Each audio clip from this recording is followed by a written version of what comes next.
into D&D, and so much of the battle music is straight Elder Scrolls Yes. Yep. soundtracks. I was sitting there listening. I was like, and your brain does that thing where it associates places with music. It's like I can Yes. see where I was in the game when I first like heard that song come on, like when a Morrowind song would come on Yep. or Oblivion, and I was like, I can picture like Yes. adventuring in Oblivion or Skyrim when the song comes on. Yep. And that's what I love. It's sometimes it happens in D&D. Sometimes it's the music of just some movie, and then sometimes if you can't quite place it, that's the magical part, because then it becomes the song you associate with that game you played that day. You know, just like that Yeah. string song that I should know off the top of my head. That's by that I use in Curse of Strahd will always be associated with the feathers uh, fighting Strahd. It's I know the one you're talking you know what I'm about, but not talking. the Yeah, name of it. not the name of it, but Oh, and I worked so hard like 3 weeks ago trying to find like because I don't use Spotify, I use Apple Music, so I was trying yeah. to find specifically the slowed version of My Little Dark Age, Oh and I just yes, couldn't find it. I love that one too. And they had that one on Spotify, and now it's gone. And that there's like new one, so maybe there's some kind of like they like licensing thing they don't have with it. Holocene, Holocene, that's it. Holocene. Yes, yeah. because I do have that one. Holocene is great, both the real song and the string song. It's like whenever I think of that song, I get teary eyed. Uh, Eldest Yeah, Dragon. anytime that I put that the Lux song that was for the Feathers opening, I was just like, oh, give me chills. Just like Yes. remember watching all you guys play that. I was just like, oh. And then now anytime I play M83, I have to stop myself from crying. Because my son found my sketchbook and he opened it up and he's just like, and it was the drawing of Krius like reaching out. He's just like, what is that? And it was M83 was playing. And so I told him, and I was like, and then my friend Josh killed me. Oh man, that is awesome. How that happened in my brain, I don't know if because I've rewatched it a couple times, and I think I might have messed up with describing it, but in my head, like they were both kneeling in front of each other, and he just yeah. That's in my mind, I can just see the armored, like with his helmet off, just that pale white skin, them like meeting eye to eye for the first time ever, just plunging the dagger in. Ugh. Yeah, that was awesome. It was great. Good times. Yeah, I've been thinking I need to post just a hangout.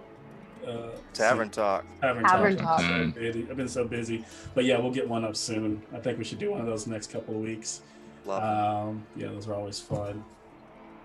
I don't know, Mal. Henry scared me last night when we were playing Blades. He's like, I got the trailer for the next one. I'm like, Henry's getting dark. He's taking over the Mordboard now. The crown has been passed. The crown of darkness has been passed, man, officially. And I love that Henry's the Mordboard guy, and he's the nicest dude, but he's just like. He's like, that right there, that's my cup of tea. Let me get that. Yeah, in Blades of the Dark, he's helping a young girl learn English. Like, that's our Morkboard guy. Yeah. through the experience of boxing magazines and candy wrappers. That's awesome. That game sounds so cinematic. It's like right up my alley as a player. I know I would need to. It's just like every Friday, I'm like, you know what? I'm gonna join Blades this Friday, and then I end up working on a game, and I'm like, I always try to get done before Friday, but it never happens, and I'm like, oh, it's gonna happen.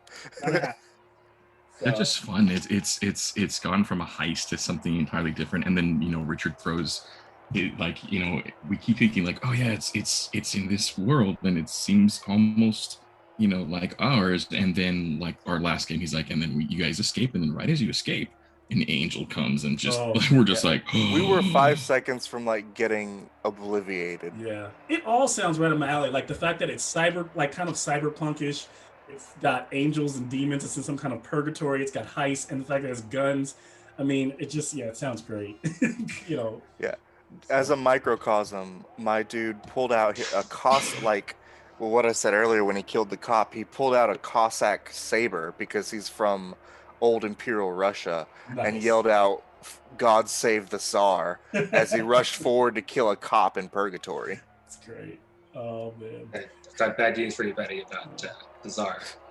Is the I want to make sure it's not annoying. Is the crowd too loud? Is it okay? I think it's perfect.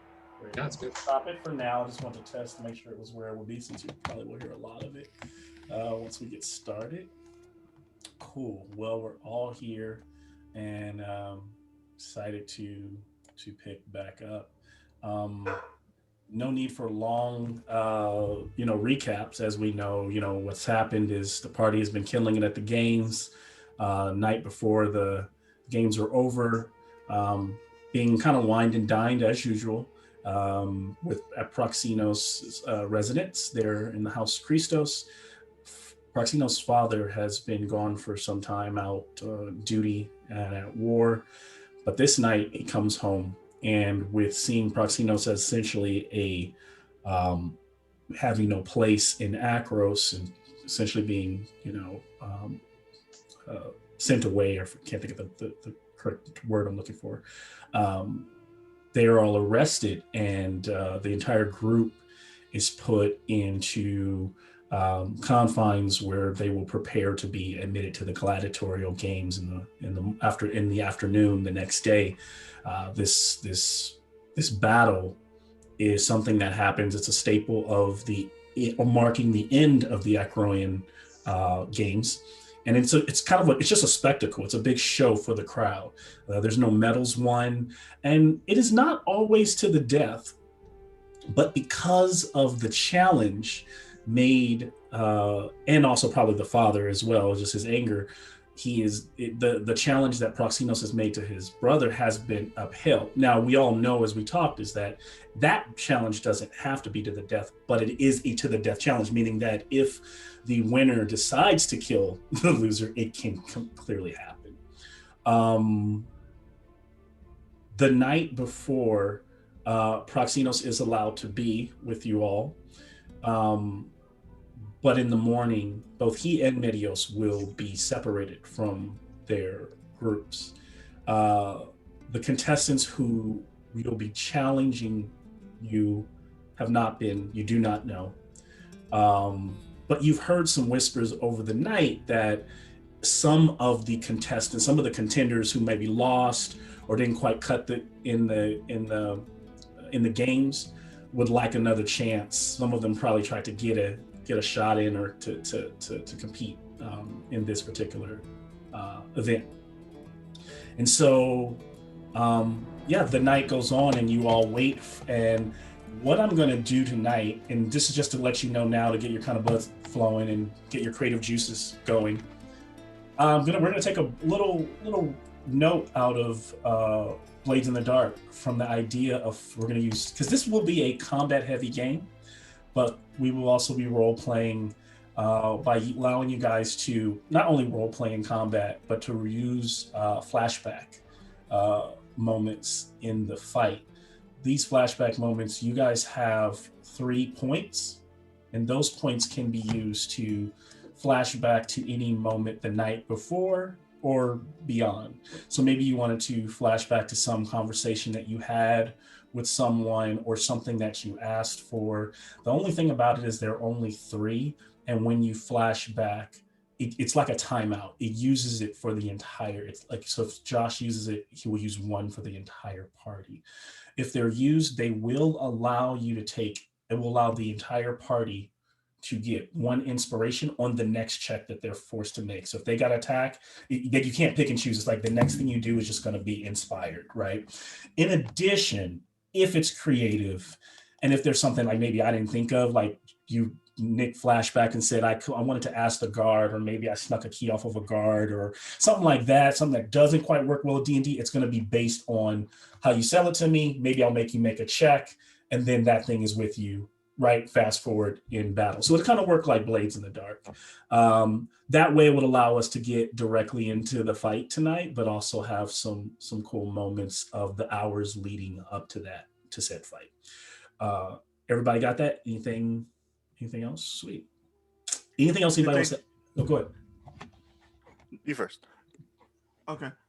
Did they take Proxenos while the rest of us were sleeping? Or will we awake? I think you. I don't think it matters. I mean, I think that you could easily be awake in the morning when they take him. They're not going to take him at night. They'll probably take him early crack of the dawn because. So, there's another thing that's rolled out to you. I think you would all know is that Proxenos and Medios will not be going into battle at the same time with you all. They've given you very little information on that, but you do know that they will have a duel. You are meant to stay out of that duel, and so are the other gladiators fighting on Medios' side. Now, we've always talked about the idea of trying to get the upper hand with magic to and it doesn't mean that if you don't, if you did want to try to jump in, you can, but know that everyone's watching, all the guards are around. You're meant pretty much they've made it very clear, let them fight, right? Now that doesn't mean maybe you want to try to inspire them, or I won't say that those things can't be done. If you want to try to stay out, if you want to try to help him without help aiding when you're cheating in battle, you know what I'm saying. So that's really everything. So is there something that would have that is really important to knowing if you saw him take him? I mean, if I understood that he was going to fight sometime in the morning, I would have cast a spell on him that lasts 8 hours. Okay. But if he's gonna fight at night, then it's not gonna help. No. He's gonna fight around the same time you all fight. You guys just aren't gonna go out on the field with him. You don't know where he's gonna be. It's kind of like that's left up to the show, right? Like you don't know when he's coming in, how he's coming in, where him and Medios are gonna be, but they probably won't be going out onto the battlefield with you all. Probably for just dramatic effect and to keep you all from giving him anything or anything like that. Go ahead, Josh. I was just going to ask, because I know dear old dad was threatening us with actual Stratians in the arena. Do we have to worry about that, or is it just gladiators? You are, I'll say that as you've sat down, you've started to realize that was a lot of his fury, and that it's very unlikely, even Proxenos probably knows it's unlikely that his father would want to waste soldiers on such an event. So you probably will not be fighting Stratians.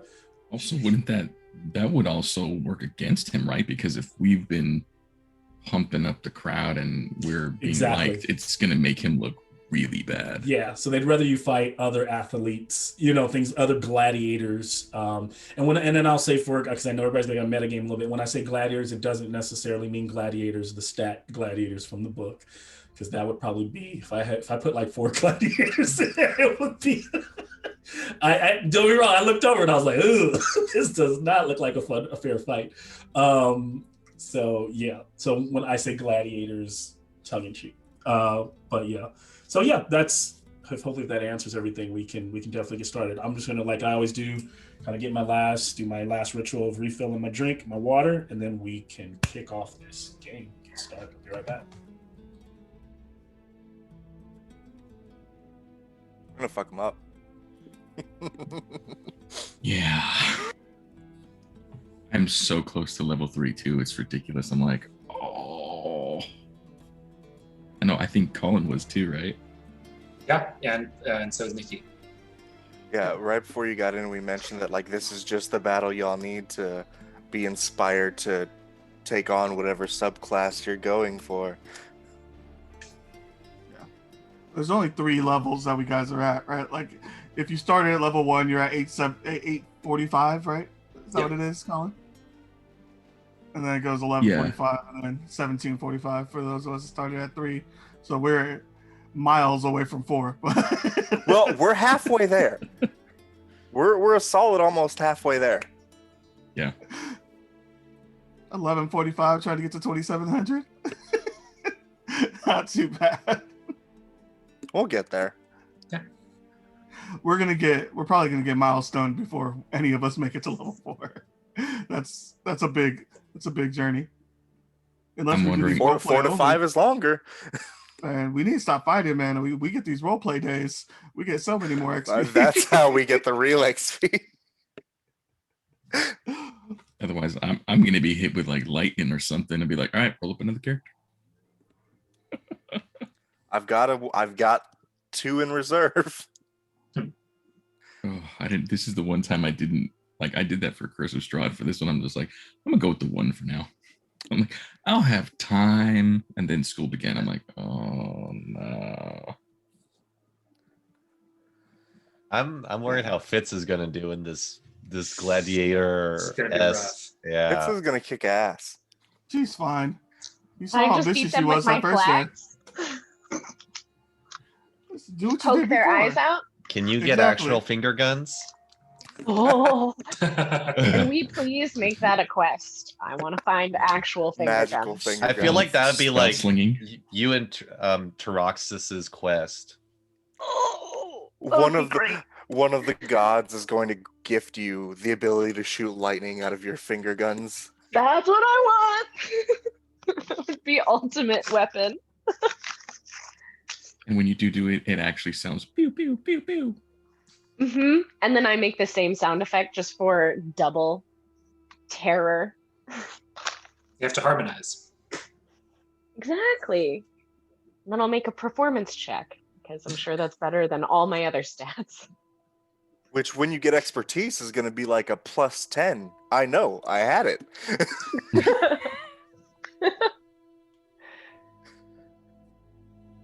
Yeah, this will be interesting. See, this song's from Skyrim. That's what I'm talking about. I will be right back. So we I see. technically had a long rest, right? Oh yeah, we That's slept. right. Yes. We are ready to run. Super fresh. Apparently Nick don't want his blessings because he's been ignoring me. So You know, Nick's when someone centers around his character, he's gonna probably, that character's going on their own way. Every way you're trying to help them. I'm sure he has a plan for like how he sees this all ending. The spell doesn't have to be consensual. if he turns into a horse and tries to stab this boy, I am fully disowning him. I seriously think that's the plan. He trained for it. I literally sat there all last night like, Nick's gonna be a horse tomorrow. I have to figure out how is that gonna work. Okay, I got it. Like there are characters with thumbs. Like, why are we going with horse? The only Proxy's reason I can right. imagine that he would do it is, if I'm metagaming, is that he gets the hit points of the horse and that gives him a buffer before he turns back. Yeah. So that gives him some more hit points in the fight. And that's because just smart fighting. Yeah. I think we said no unicorns, right? But I guess why a horse and not like say a bear or something like that, you know? Well, Well, has he seen a bear? He's not a moon Oh. druid. So one, Oh. he can't do anything that's high HP. Two, he has Got to take it. a full action. Take full action to run the wild shape. So Yeah. it's not that's- that good. Yeah.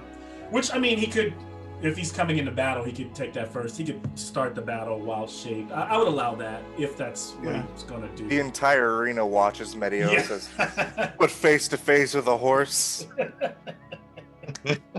Yes, I mean it's more HP and it'll keep me from just. Tells getting you that's fucked why up. he So we did were it. just saying. I was telling him, I was trying to figure out for like a week why you did that, and then I was like, oh, it's more HP, like based on what he could be. At least he chose that horse. But also, it serves a roleplay purpose to embarrass Medios in front of the entire city because Medios has to duel a horse. Also, the horse is the emblem of the family household, so Oh, it doubles that's- there. That's See, a double then entendre. It makes perfect sense because he is the majestic horse and his brother is the horse's ass. I like it. True. I know. You took don't me a while. approve, Jason? Great poetry. So if I was your father, I would put you down as soon as I saw you. He'd send you straight to the glue factory. Oh man. Okay. Let me try to get. You tell our party just loves each other. I know. It's like, oh. Nick, I wish you well, bro. Whether or not you want it, I wish you well. Jason came in. You've been hating today, man. Like, I know. I came in. My nap was not long enough. I get that feeling. I get that. Nick is the Lord of Naps. He understands.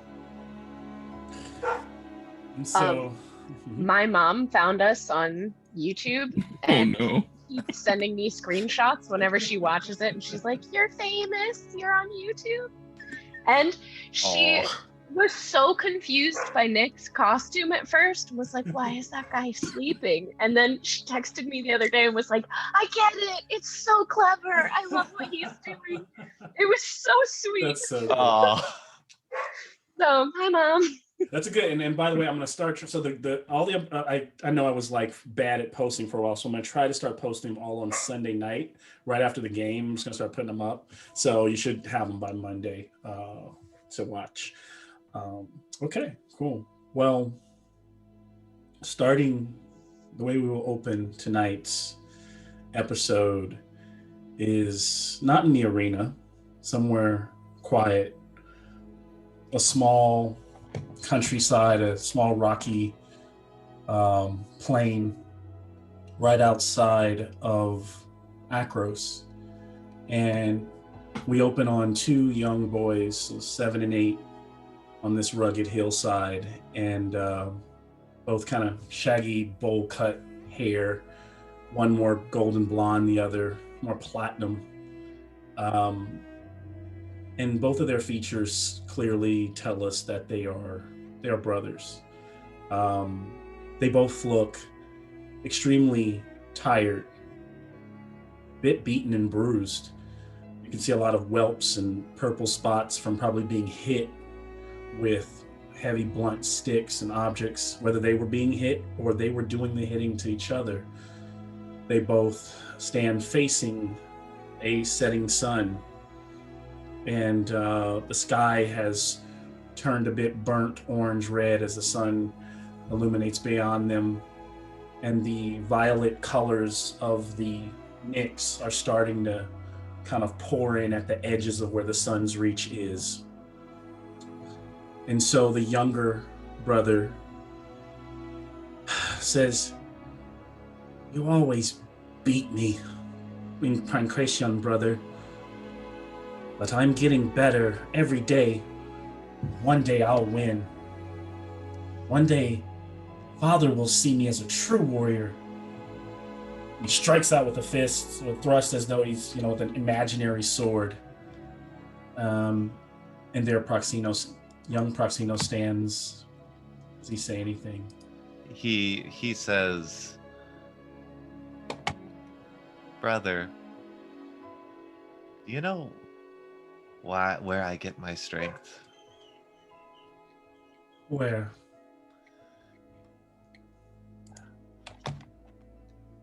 When Father saved Akros, felling that evil dragon, that inspiration, the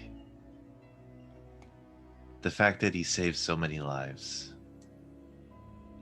I want to save lives too. If some evil force comes down.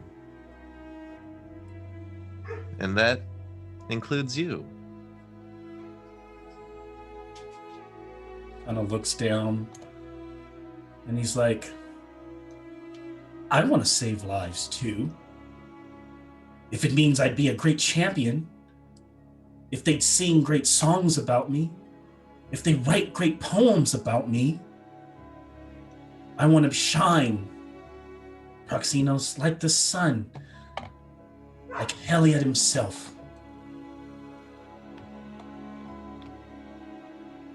Don't you want the same? And looking back at his brother, he gives him a warm smile, and he says,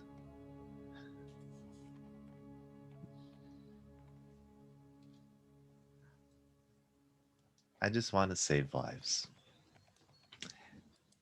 That's enough for me." And he gives him a pat on the shoulder. And you give your brother a pat on the shoulder, there's a moment where this is long before where you guys are now, so you're able to hold that pat there longer, and he does not flinch. Kind of looks up to you for a second. I need a disadvantage con save from you.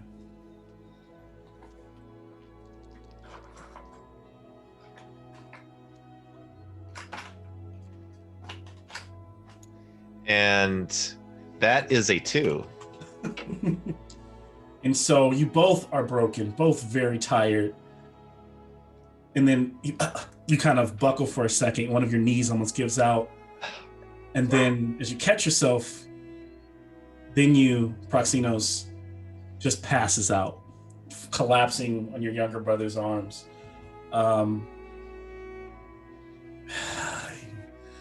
You want to help people, huh? You can't even help yourself. And he picks his older brother up and starts to walk you back to the Akros city gates, illuminated by the sun slowly setting as we fade to black and end our scene. As we fade to black, we start to hear the crowd, the roaring crowd, and suddenly we see, Proxenos' eyes open, like inside of his cell wherever he's at. Can hear it, the rumble of the arena beyond him, and as he looks up, we'll crash to black. And just for this episode, this will be one of those episodes we'll share our opening credits.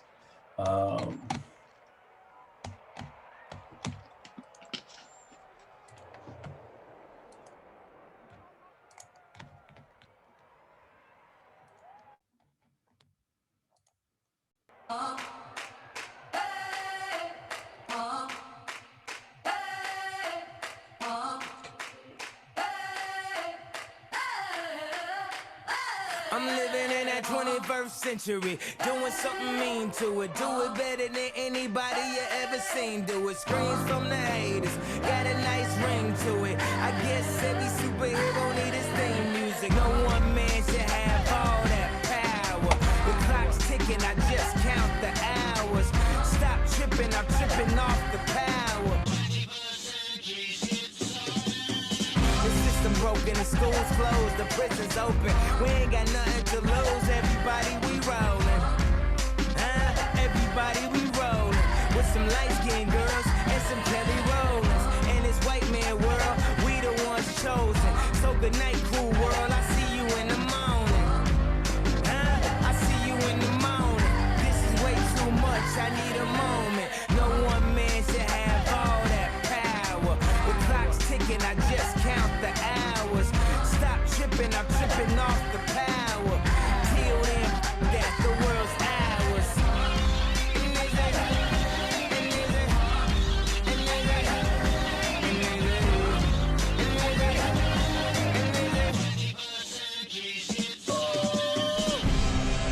Welcome to THEROS. Today's episode is titled Brother's Keeper. We now, like we said, pick back up on the arena and starting to hear the cheers of the people. And the stadium is packed. People are waving their banners, and you notice that as we kind of coming down this bird's eye view, a hawk flies by. We can see that there's a good number, like maybe 35% of the crowd in different areas. You can see waving these big flags with, bull signs on them. And many of the crowd keep chanting, Team Taurus, Team Taurus, over and over again. And then the announcers who are kind of magically chanting over the crowd, what a turn of events. Team Taurus, as the crowd is now calling them, was arrested last night in a crazy change of events at the house of Christos. They were arrested. What was it? They were arrested for housing a fugitive within their ranks, and were not allowed to participate in the ending of this morning's game. Well, Randio, Pintos, the house Christos was given permission to put the beloved criminals in the final gladiatorial games in honor of the Iroan War. I've never seen anything like this, Bobbyist. And so they, it's going to be a great show. And suddenly, this platform at the center of the field begins to open, and as you all begin to rise out of it, and you've all been down on the field, I think, for Fitz. Give me a what do we use for your? Did we say it was con for you for when you're like overwhelmed? Oh, I think I forgot what we said we were going to it test. was wisdom. Wisdom. I have yes. Because I have +0. Can you give me a wisdom save? A 2. And so just the cheering of the crowd, and with you like having not been in this situation, being on the field is completely different from the up in the stands. You hear her fall over and you hear her hoof kick as Apodexis looks over and see she is on her side. Just dazed for a moment, you know, you're starting to come out of it, Fitz.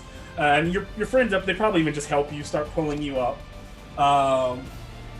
But there you all are able to just take in the awe of the arena before you.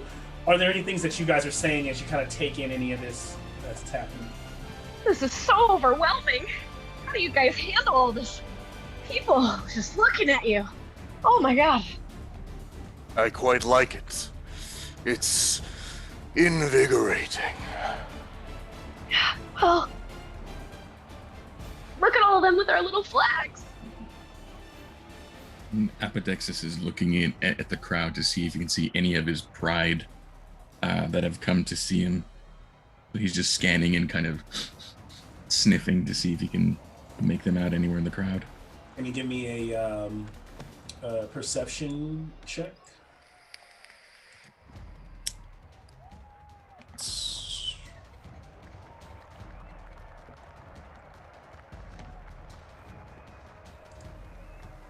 Oh, that's 9. Okay. So he's looking, he's like, gosh. And then he looks, maybe they're not in the same, but he sees one Leonin from his pride. It's up to you who that is. Male, female, what type, who do you see one in the crowd, what do they look like maybe, and what do you think they're maybe doing?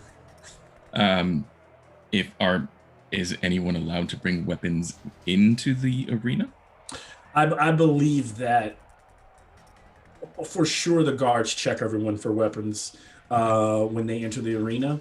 So it would be unlikely that if this person does have weapons on them, they would have had to sneak them in. And okay, so then it would be probably one of the pride that he would know, and she's standing full leather armor, beat up shoulder pad, couple scars that go out, so there's tufts of the fur missing, and if she can see him, she's probably just looking at him and giving him like the, yeah, do it. Nice. So yeah, it wasn't. So yeah, he sees that one. Is there anyone else that's maybe thinking anything or sharing anything at this moment? I'm gonna lean into Fitz and whisper. I might look confident, but don't feel it at all. I don't want to die here, but that's not to show it. You're a good performer. Put on a show. Okay. And Fitz, just so you know, I puked up 8 hairballs earlier, so. That sounds really uncomfortable. It was, but you feel better once you let it all out. Suddenly, she kind of like leans over, almost like she's gonna throw up. And as she goes, like she's gonna, suddenly we kind of swipe, like quick pad back to the night before, as you all are sitting in this kind of like dark, dank, very large, spacious cell, but a cell nonetheless. There are no rats or anything. Like, you don't feel like in a dungeon, but you definitely feel confined. It does not have the hospitality House Christos, or the house that it had when Proxenos was running things, him and his mother and him. And there you are with Proxenos together waiting for the morning.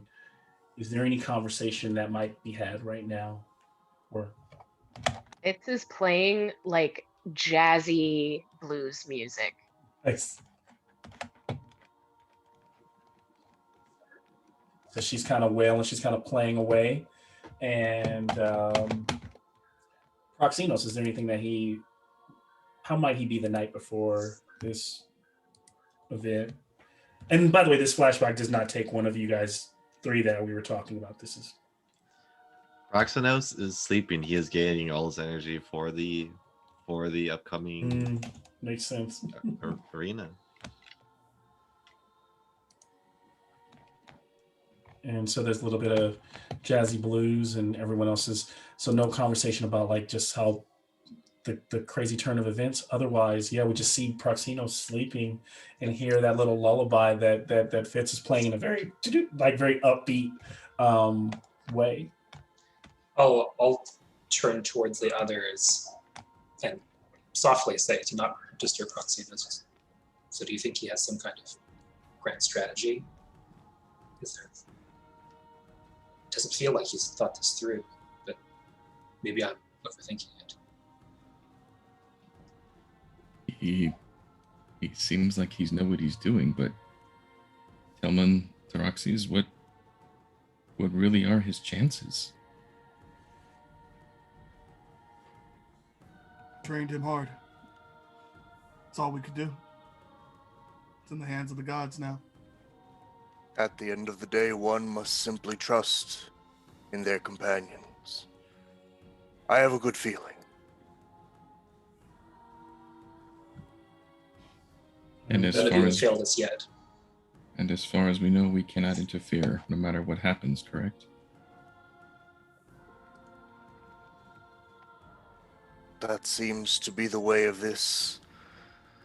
But we'll clean up everyone around him. That way we have front row seats to watch him put his brother on his ass. Worst case, we'll see if they can stop us. And there they kind of share a smile, and kind of, like I said, just are pretty much, going in with high faith, hoping for the best, believing in all of the abilities that you all have together. And we kind of transition back to the situation here in the arena. And another announcer comes over the kind of magically boosted voice. No one even really sees it, but they can hear someone in the stadium kind of speaking. And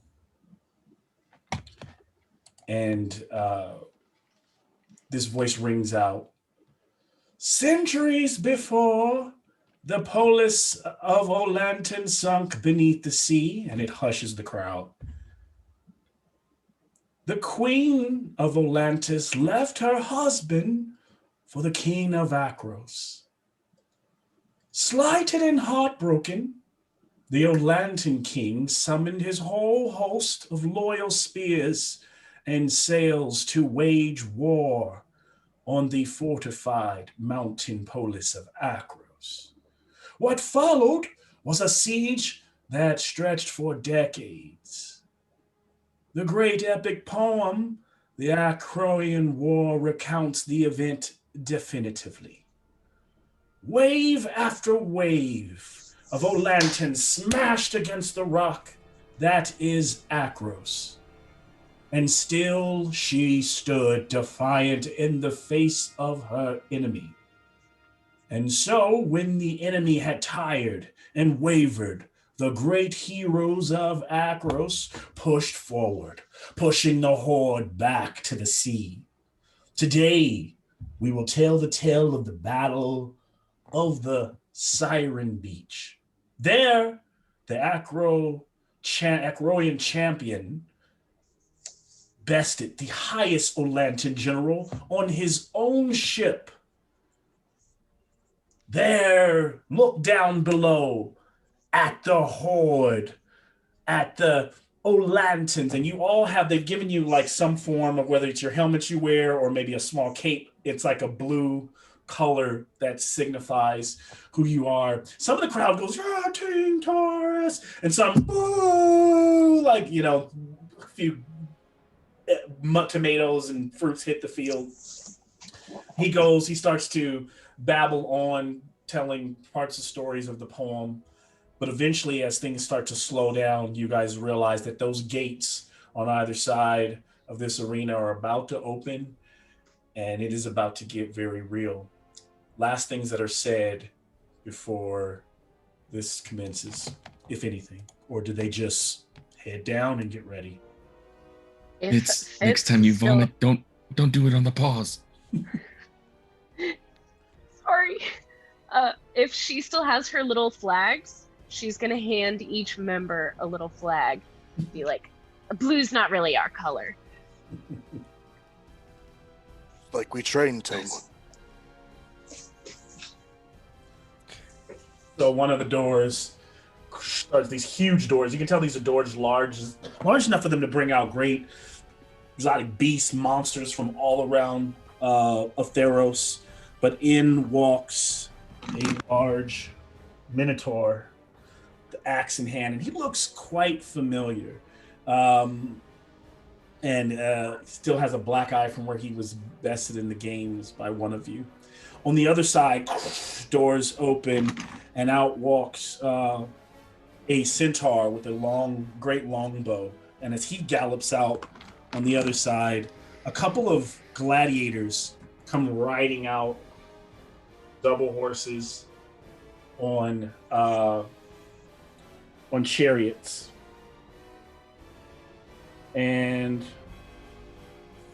so and then as well as you all here in the middle, the Minotaur there and the chariot high above, you can see that in this section, there is a section where, for the House of Christos, where his mother looks quite upset, but his father looks defiant into the crowd along with his Thracian guards. Your centaurs over here on this side. And let's see, am I missing anyone? So yeah, that's what enters the field. Roll initiative.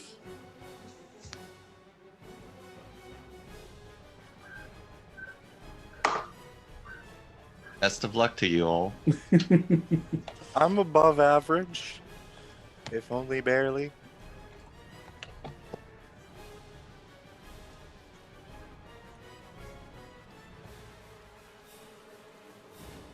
Paroxys?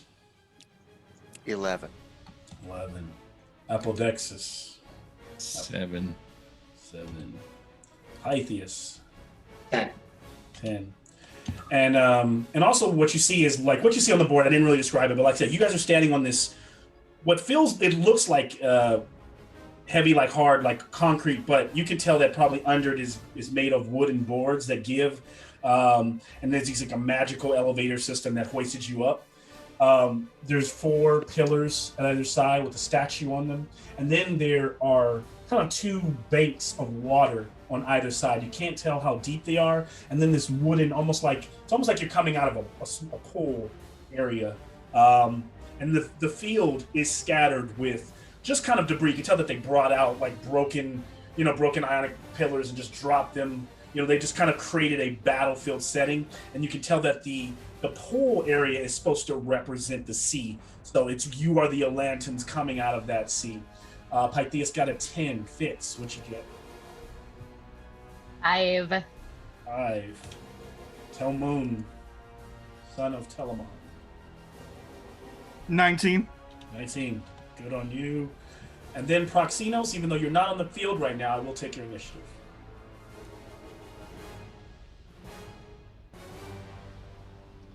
All right. So that is a 15. All right. Not bad. And so, as combat kicks off,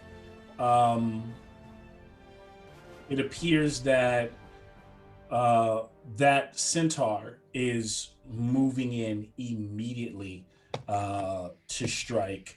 You can tell that your enemies are not going to take much, downtime here. Are going to seize advantage on this situation, and so it goes riding.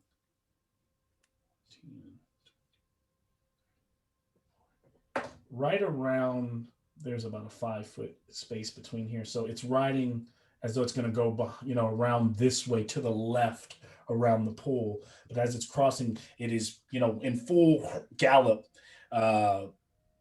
He pulls his longbow and aims and will take a shot at Telmoon. That first shot will go something like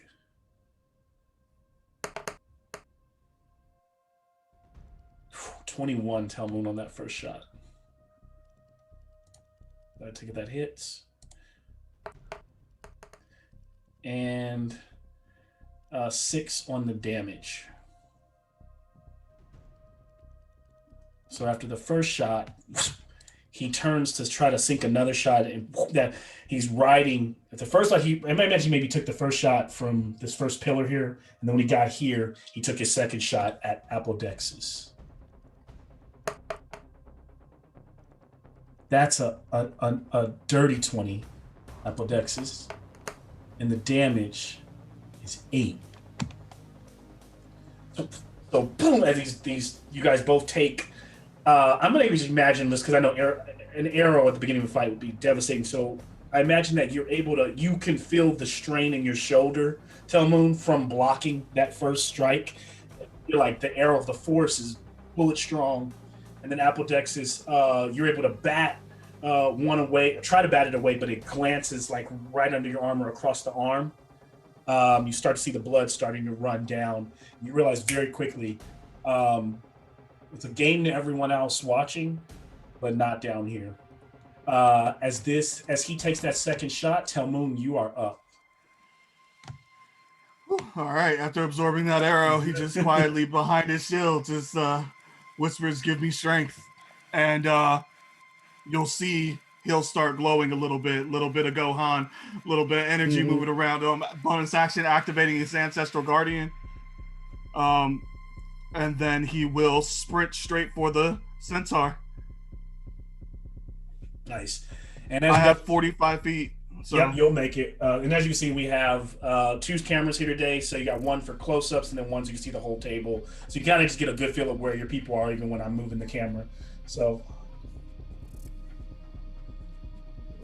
that gets you 40, gets you right in his grill. Okay. All right. Good. That is a total of crap. Where's my to hit? 5. 22 to hit. Oh, you hit him. So he just sees you kind of like almost he's taking shots and he's running and you're running like towards him, charging, and you guys kind of meet at this section. And I return the 6 damage to him. There you go. He will take all of that. So as you slice, almost like you come in slicing at his leg and his hoof, he's able to leap forward like he's going to leap over your blade. So you glance you glance across his leg, slicing down, and the rest of the blade drags across his hoof. Blood starts to pour over as he leaps over the other side of it, and then tries to plant his hooves into the ground, so that he could turn. He brings himself up. If he was a regular horse, he would neigh, and his hooves are up, and you guys are now locked. Anything else you're gonna do, Telmoon? No, I'll pass. All right. As this is happening, the horse chariot over here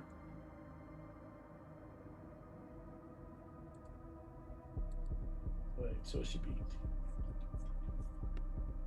goes riding around the other side.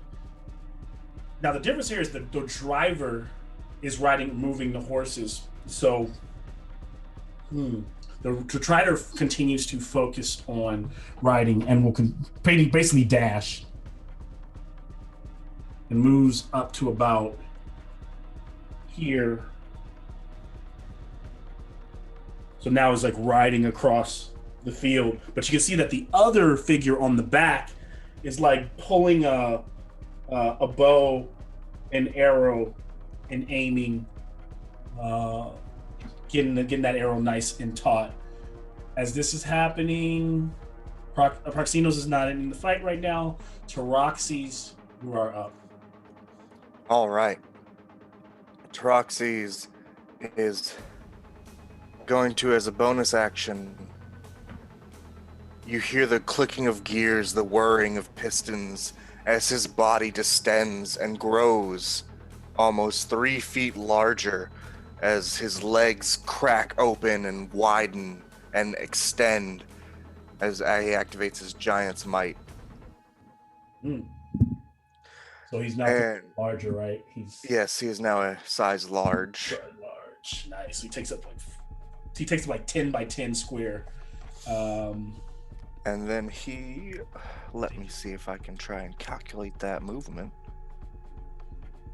Yeah, you can also see, if you're looking at the top down, you should be able to see like every space is about 5 feet. So, but if you... All right. He's going to move to the bottom edge of that concrete area.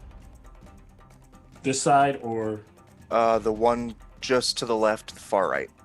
The second from the right. Second from the right. So like this one right here. Got it. Yes. Moves down. Okay. And he is going to lob a hand axe at the driver. Okay.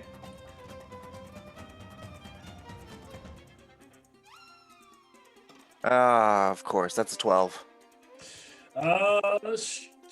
Strangely, that still hits. Okay, I'll take it. So the damage on that hand axe is a 9 plus.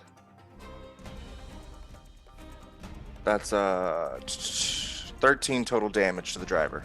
That was just a normal civilian that was driving that thing. Yes, a human. two female humans completely geared up in leather armor, heavy Iroan built. Not they wouldn't be Stration helmets, but they are built. Actually, they would be because they're being used for this, and they have the red kind of tussle on the top. They are all like kind of decked out in that bronze and red fatigue or outfit, but they look more like gladiators in terms of how they expose themselves in their body than how the Strations would go into battle. So yes, that is a regular human hit. Go ahead and give me. And so, how much damage you said that was? 13. Actually, 13. Okay, just gave her the 13. So the axe slams into the side of her helmet, and she ding, and it almost like it could almost not. She almost gets knocked out, and the horses start veering towards like the pillar in front. She's able to wake up and just pull back, is because the gladiator on the back is like, the fuck, the one on the back doesn't even. She has to like unnotch the arrow to try to get the driver back into it. They're able to recover, but she takes all that damage. All right, that's my turn. Camera pans over to Apodexis. What are you doing, sir? He's going to center himself, so right between Matthias and Fitz, and let an arrow go. So that's that gladiator's. No, that's the Minotaur, right? There's a Minotaur over there, right? Yeah. There's the chariot. There is a centaur with a longbow over here. So those are your 3 combatants that you have right now. He's just gonna pull the bow and notch it and launch it at the Minotaur. Launch it at the Minotaur. Okay, got it. Bow to the Minotaur. 12 to hit.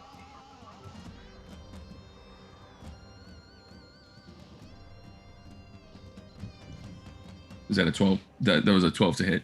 That was a 12 on the Minotaur. Give me a second to check that out. I have a feeling that is going to miss. I do. Yes, that's going to miss. Yeah. So your first pullback, and it goes as the Minotaur is stepping out and the doors are, slowly closing. Your arrow lands in the wood of the door, and the Minotaur just kind of looks over his shoulder and looks back at you, Apodexus, and kind of lets out a grunt. You can see the smoke just kind of come out of his nostrils. Is that all you got? Is there anything else that you can do? Yeah, that's it. He's just going to hold that position and wait for his next round. So this has just been picked up by Apodexus, brought to her feet. She's been finger gunning this for a month, and now she's in this. What does she do? It's her turn. She's going to turn towards the Minotaur and shout, "Hey, why do you never see elephants hiding in trees, huh? It's because they're good at it." And she casts Tasha's Hideous Laughter. I like it. All right, so he needs to make a wisdom save. Oh, shit. Minotaurs are surprisingly good at that. Let's see. No. He got a 13. I don't know if that beats you. He had to get a 13. So, dang it. So then you see him, he goes, kind of shakes it off. It's funny, don't pretend it wasn't. And you see the smile like crack on his face. As he holds it together. Can I bonus action inspire someone? Or can I not do that when I cast a spell? I can do that. You can do it. You can do that. Okay, who's next? Mine. Malcolm, I think you skipped me too. Let me see. Okay, if I did, I'll definitely go back. How did I? Yeah, Pythias is 10. I did. I'm so sorry. You're No on. problem. So Pythias will go back and pick up on you. You should have been before Apodexus. If I were to inspire him right now, would he get to use it? I will go ahead and allow that since I skipped it. Sweet. Then I'm gonna finger gun at him and be like, "I know you thought it was funny, Pythias. I know you thought that was funny." I will actually shuffle as I spring into action. And you get a 1d6 that you can use on an ability check, attack, or saving throw for 10 minutes. Nice. I will take advantage of that probably. The end. Yeah. So what I would like to do is head. Can I get on the other side of the pillar from Deroxys? Other side of the pillar. Like go to the pillar the Deroxys is at, but just be on the other side of it. Oh, gotcha. Yeah, right over here. Or Yeah. behind it, or a little bit more behind it. Yeah, you can. About there. Right there. yeah. Right there. Okay. On the water side. There. There you go. Okay. Yeah. And I will quickly say to Deroxys, if we can get these guys in the water, either one of us could drown them easily. Brilliant. And I'm going to pull back with the javelin and toss it at the driver of the chariot. Oh shit. Driver, she's just taking all that. All right, give me the attack.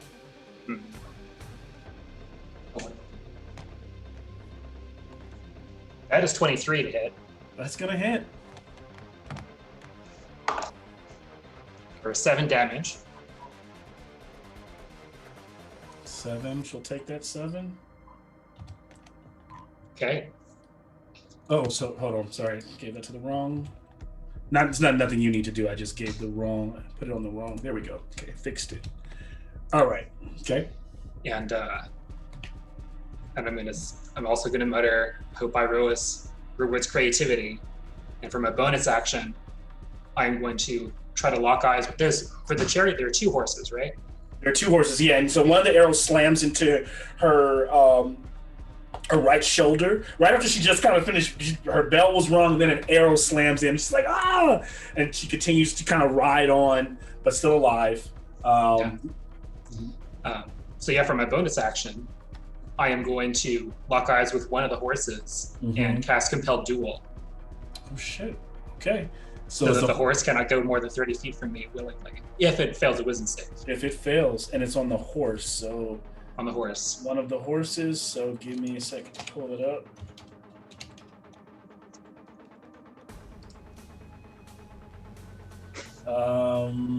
Yeah, let me make that save. I have the horse stats if you need them, Malcolm. Yeah, what's the wisdom that you have? I'm showing a +0.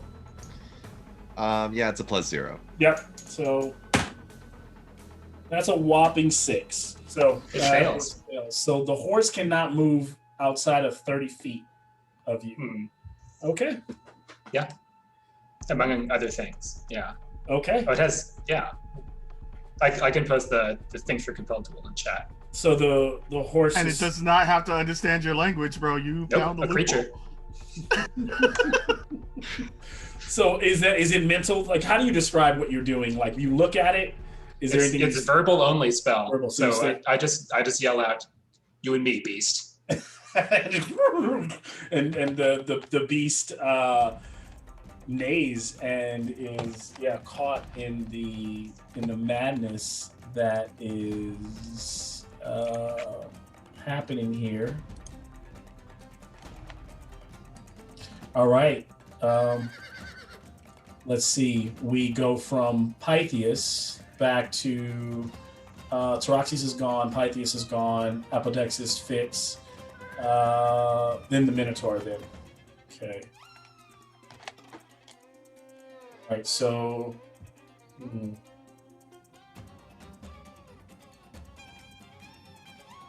Minotaur starts to it's here.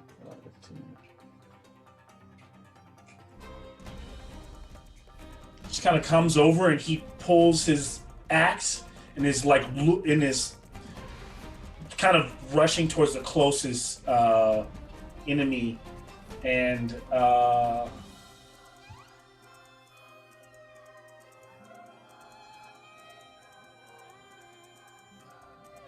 actually no, he'll rush over to this side and just stand right about there, but looking over. I think for a second there he was drawn in to want to just run recklessly into the fight with Taraxis, but goes with better judgment and goes to the other side. He will actually dash. And he's looking at Fitz, kind of back and forth between Fitz and Apodexis. Cowardly son of Mogus. As this is happening, suddenly, out of nowhere, the floor gives under both Pythias and Taraxis. Not going to be so much of a worrisome deal for Pythias, but still, can you both give me a dexterity save as the ground under you drops? 14. 14. Pythias, you are able to handle your footing. You can just, but you realize that the ground is dropping under you with rapidly. So you're about to be submerged in water. With that save, you can jump to dry land. You can pretty move 5 feet to dry land, or you can move almost 10, 15 feet to, because you don't see the cross section where Apodexis and Fitz are standing is not moving. Okay, I'll jump. I'll actually jump further towards the chariot. Dry land. I mean the dry land, but the wooden plank. All right. So as you do that, I got a 7. So Taraxis, you plunge into the water. Can Taraxis swim? This is the thing that I don't. I mean, he doesn't need to swim. He doesn't breathe. Yeah, I know. Water is no problem. He'll just walk along the bottom. I just wonder, is he so heavy that would he like just sink to the bottom of this pool? Well, it depends on how deep it is, I guess, too, because he's large. So he's like, yeah, he might still even be above it a little. Well, depend also, it's 20 foot deep. as he's Okay. sinking down. But it's I'll be back. Yeah, he plunges into the water. Now, as he does, quickly what Taraxi sees are these shadow images emerging from holes in the sides of the aquarium as these sharks have entered the fight. With enlarge, how tall do you think he is right now? Jason, you can also weigh in. You're always a good referee. You're probably looking at 14, 15 feet. 14, 15. So he's like just out of range to get out of that water. He's really large. Okay, so he's just slowly starting to sink. And he did fail, so he's sinking down. So yeah, he's in the water right now. But like I said, he's fine. He'll be good. As we move to the next round of combat, back at the top, Centaur is up. As it rears around to be forced to come to reckoning of fighting with Telmoon, it will make a... Oh, come on, don't do that to me, computer. So it's going to make... so as it's forced to kind of stop there and wield its pike weapon, it reaches out and strikes at Telmoon. Wow, nat 1 on that one. So Telmoon, you gracefully dodge the first strike. Telmoon gracefully dodges and then stabs back. Go ahead. Yep. That's a natural 20. Shit. Go ahead. That's 13 damage back to him. So as you parry and slash back into this, or stab back in this creature with that rapier-like weapon, it strikes true right in the side, like his upper, as he, like under when his hooves went up, right in the chest area, that horse body. Son of a bitch! And he's kind of swings again. That one striking, he's still alive, but you can tell he's hurt from where you scraped him on the hoof, where you stabbed him in the side. He strikes with a 17 on that second strike. Misses. Jesus. All right. Nothing he can do there. Oh shit! I actually also last round skipped one of my characters, so I'm gonna go back. I skipped the guard on the back of the. Yeah, I skipped the guard. So the guard is that was shooting will fire 2 shots. I'm gonna make 1 shot at Pythias, and I'm gonna make. And I imagine Telmoon before he went into the water. 1 shot at Telmoon, 1 shot at not Telmoon, Taraxis and Pythias. So let me do that. Telmoon's just that fast that he's been in the water and out. Like shooting at the after image of Telmoon. Telmoon cannot swim. Oh, so this is a different thing. So gonna miss Pythias. Probably gonna miss Nice. Probably gonna miss Taraxis. Jeez, gonna miss. These are terrible rolls. So yeah, it didn't matter anyway. As the Centaur makes his attack, Telmoon, it's now your turn. All right. Telmoon is going to go ahead and oh crap. Telmoon is going to cast Blur on himself. So Blur, okay. Yep, so everyone has disadvantage on attacking him now. Oh shit.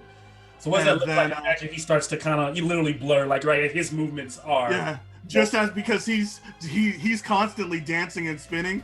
It's just now he's dancing so much faster, you could almost see an after image of him. It's hard to tell exactly where he is, but he's actually going to, he's gonna leave. He's gonna leave this guy, and he's gonna run after the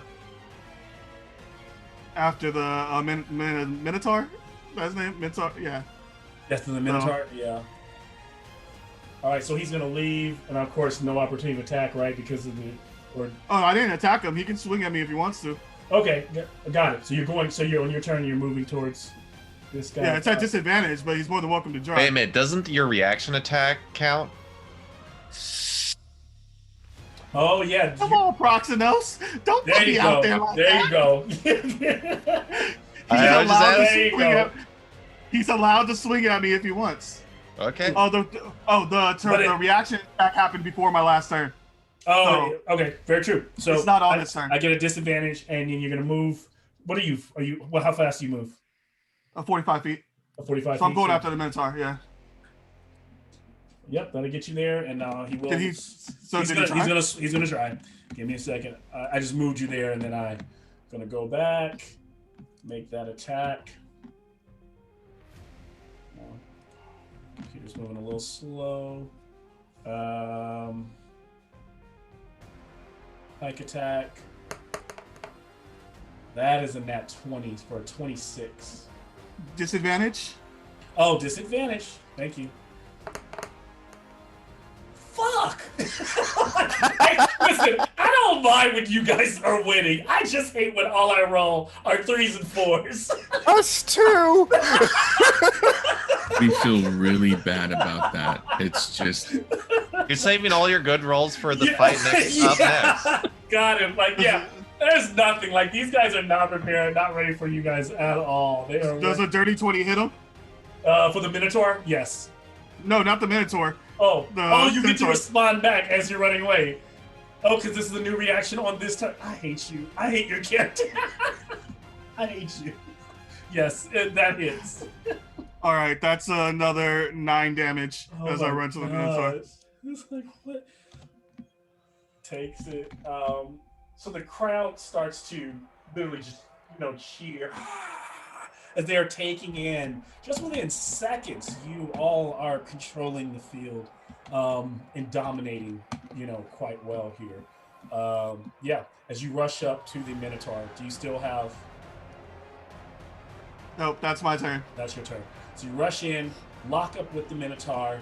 Tell Moon as he does that, the reef sharks move in, swimming like missiles towards THEROS. Get some. Each of them will attack. Regular old beasts, but we'll see what they can do. Probably not super strong. I mean, like, these things are meant to chew on, like, nice, tasty flesh, and here they are met by... They're not responding to blood as much as you imagine that these creatures are probably... They know that when they're in the field, when things hit the water, they just move in. But strangely, like, they're probably taken aback by the fact that they're not flesh as they start to bite. First attack. And they do have, so that will be a 23. That'll hit. And they have advantage because of pack attacks, pack tactics. So the damage will be only 3 damage to THEROS as they start to bite. Their rows of teeth kind of chewing on that metal, trying to find their grooves. THEROS takes it like a champ. The second one bites, getting another 23. So there's their high rolls from my sharks.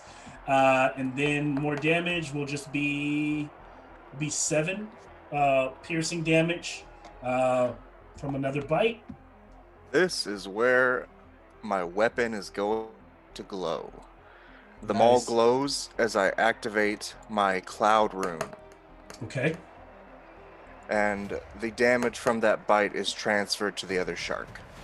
Oh, nice. So that was, 7? So that's going to go to the other shark. Damage gets funneled into the shark. The first one that had rushed in and hit you, like, lets go as, like, that energy runs through its body. The last shark bites with a 22 and rolls a 9 for damage. And they're done. So that 9 damage. So the 7 you didn't take, took the first one, and you took the 9. That bendy, the kind of like, because he's more like that organic metal, they're able to just kind of wiggle their teeth in and actually hurt you a bit as you're sinking down this large THEROS fighting these fish. Sharks are done. So Tell Moon went. The driver of the horse over here is trying to wrangle her horses, but of course she can't drive any further, so she can't go beyond 30 feet. So she's forced her horses start to wheel around towards Pythias, which she's completely frustrated. She realized she has no control over her horses. Let me give her a roll. Okay, so she, as she sees her horse wheeling around towards you, Pythias, she will let go of the reins. Grab one. There's like a stack of spears. The one on the back, the gladiator on the back has those arrows. She just takes a spear and chucks it at Pythias.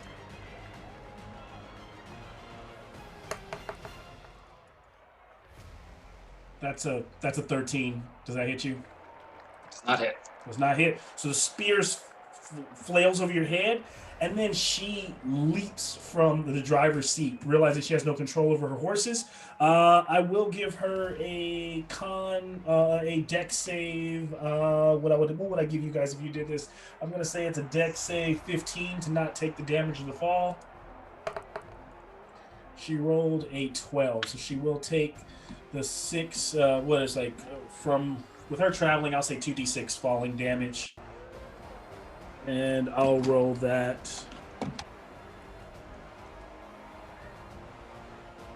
I'll do your DB on.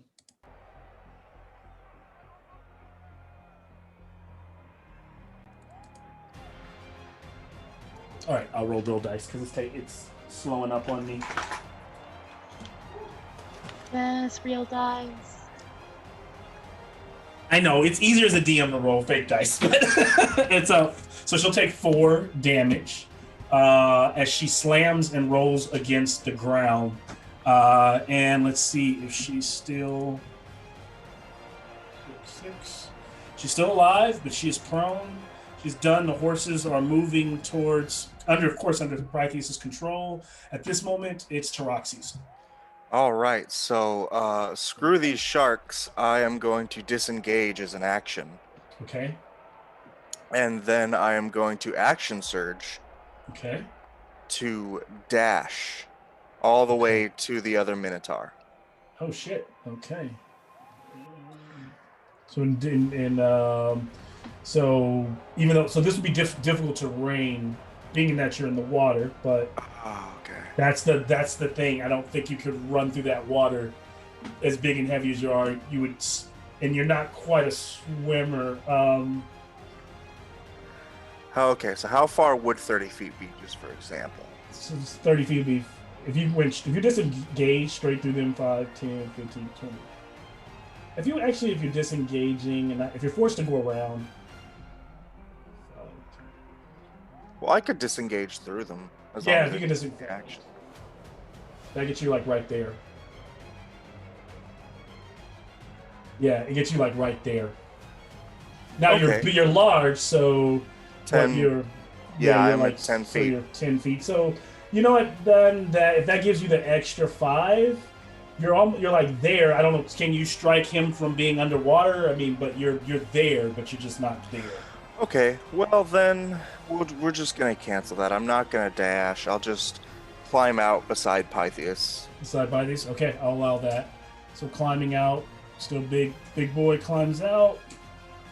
Takes over a whole section of himself. As you disengage on the other side of him. On the other, like over here. Yeah, because I'm gonna swing. Gosh. You know what? I take that back. I will take that dash and go all the way up to the chariot driver, and as a bonus action, activate my goring rush. So you're dashing out of the water, climbing out of the water. So there's 20 feet. You're 14 feet. So there's about 30 feet just to get out of the water. Okay, I'll allow that. So then you were able to get over to this driver who's prone, right? And then you're doing glory rush. Oh, I didn't even see the driver had fallen out. Is it the driver that you... Yeah, because the driver jumped out. So the driver's on the Right. ground. Yeah. Can I get to the actual arrow shooter? So Is that 30 feet? Yeah, you can get to the arrow shooter if you want. Awesome, yeah. So I crest out of the water and slam my horns into her with Goring Rush. Immediately Rush. after you use the dash action on your turn and move at least 20 feet, you can make one melee attack with your horns as a bonus action. All right, go for it. Goring Rush. It doesn't matter, that's an 8. So I imagine like it's not anything that she did if you missed. It's that the horses are being pulled away and like you just glance, she's being pulled like right past you. Taroxys. Pythias is up next. Is it me or Apodexis? No, it's me. It's Okay. you and then Apodexis because we skipped you last time. So it's you. Okay. So You yeah, have the inspiration. yes, I do. I am going. I think mission is accomplished. I'm going to drop concentration on compelled duel. Okay. I'm not sure what the horse is going to decide to do in the meantime, but, Okay. but I'm going to run over to the prone driver. And sorry, lady, I'm going to try to finish her off. All right, you get advantage. She's prone. Mm-hmm. Yeah, and that is, what is my plus 2 attack? Okay, that is a total of 20 to hit. Gonna hit. Yeah. And with my long sword. I feel like your characters. What I like about the way these characters are built, they say second level and third level, but they feel like fifth level characters. Yeah, so that's 10 damage. She'll take it. She just like rolled to a stop, right? And she's like huffing. She turns over like no as your blade comes down. She's able to like, kind of catch the blade as it slams down into like her stomach. She's still alive, but I mean, knocking on death's door. This is a blow away from death as the blood is pouring out. The crowd is like whipped into a frenzy by what they are seeing. Takes. Do I have enough movement to? Oh, never mind. No, never mind. I'm just What gonna you wanna do? Okay. So yeah, she's looking bad. She's like, no, please, and she just starts saying, mercy, mercy. And you realize, all intents and purposes, these are gladiators. They have nothing to do with Penthos. So they can be murdered. They can be shown. If she's asking me, I'm going to quickly tell her, if you want mercy, stay down. And then she kind of like taps the ground and like puts her hand up, and just like leans back and lays there like bleeding as you pull the blade out of her. As this is happening, it is now the horses continue moving.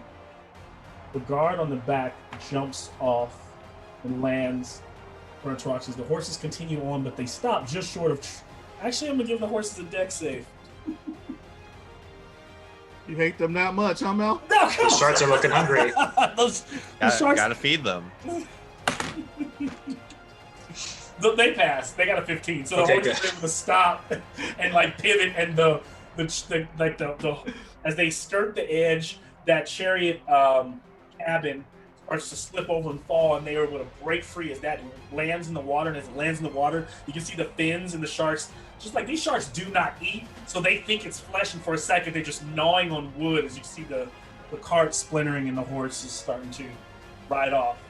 The guard, on the other hand, never seen anything like Taroxys, but or the gladiator, the one who jumped off the back, but she's not about to back down, trying to fight, trying to get glory. She'll strike with her spear. That is not going to do anything as her spear almost, it doesn't break, but almost bends. You can tell it almost shatters against Taroxys' metal. As this is happening, Apodexis, you are up. Right. So he's going to, from where he is, leap to where Fitz is, and then bound to the next one and see how much movement he has left towards the Minotaur. 30 gets you right here.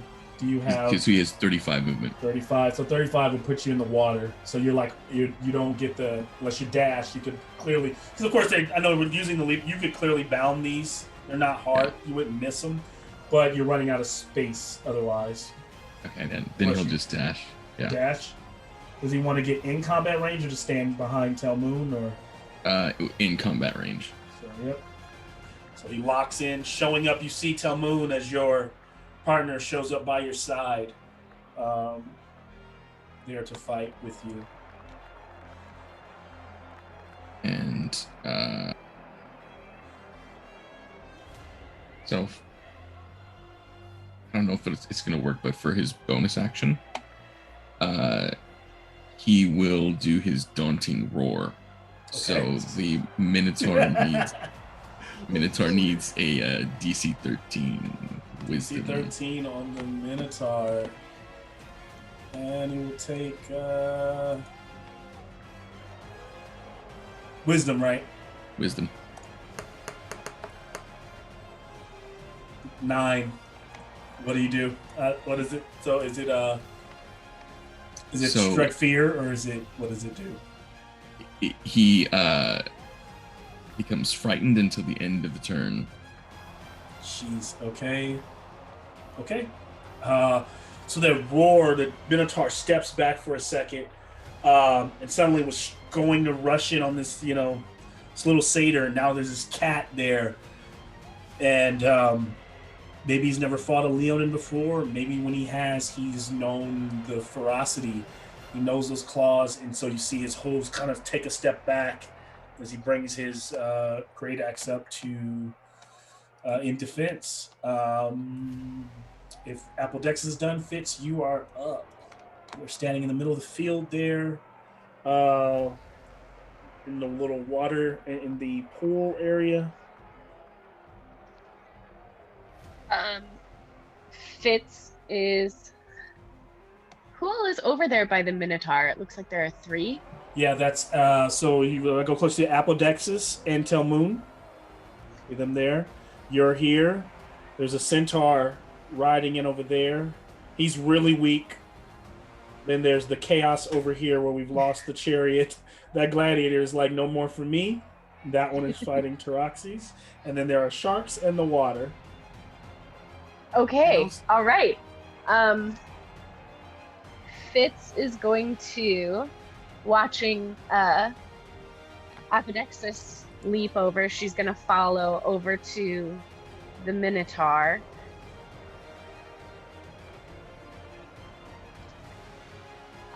Okay. We'll get to just 30.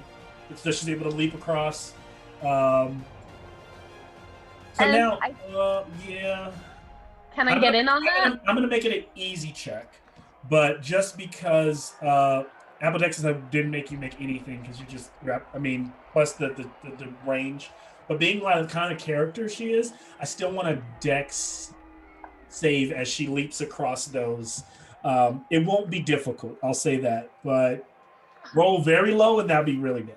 This is pure death for Fitz. I hope you know that. She's trying. It's like one of those it's like just don't misstep and fall over into the water kind of deal. Like don't psych yourself out. A 19. Okay, she's good. She makes it over there. Yeah, because she hit the water and like. It's about to be that show Wipeout. Yeah, like she kicked. Just slides, no traction. The water starts turning pink. Like.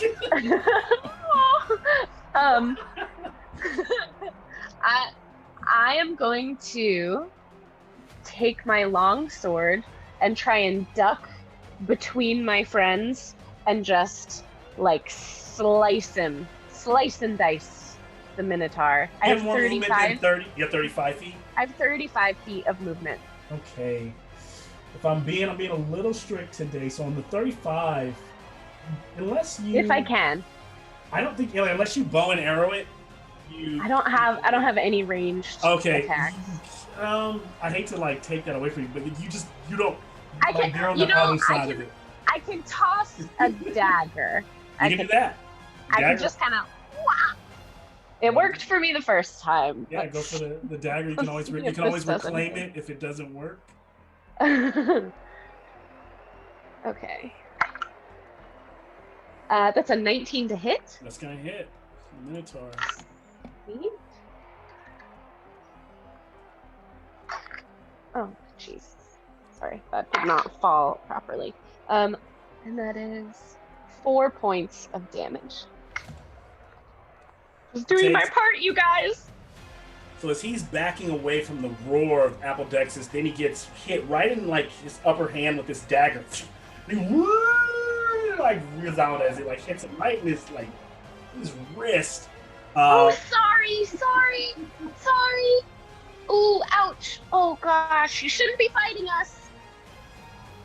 And I'm just gonna wave my little flag and back, like crouch away, because I don't have any more movement.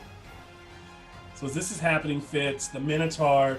So I can't advance with fear. I cannot advance towards you, Apodexis. I cannot attack you, but it doesn't mean I can't attack Telmoon. Yes, disadvantage, double disadvantage now, but it's fine. It's just gonna be disadvantage. It's just regular disadvantage, but yeah, give it a shot. So he's just—you can tell he's a bit.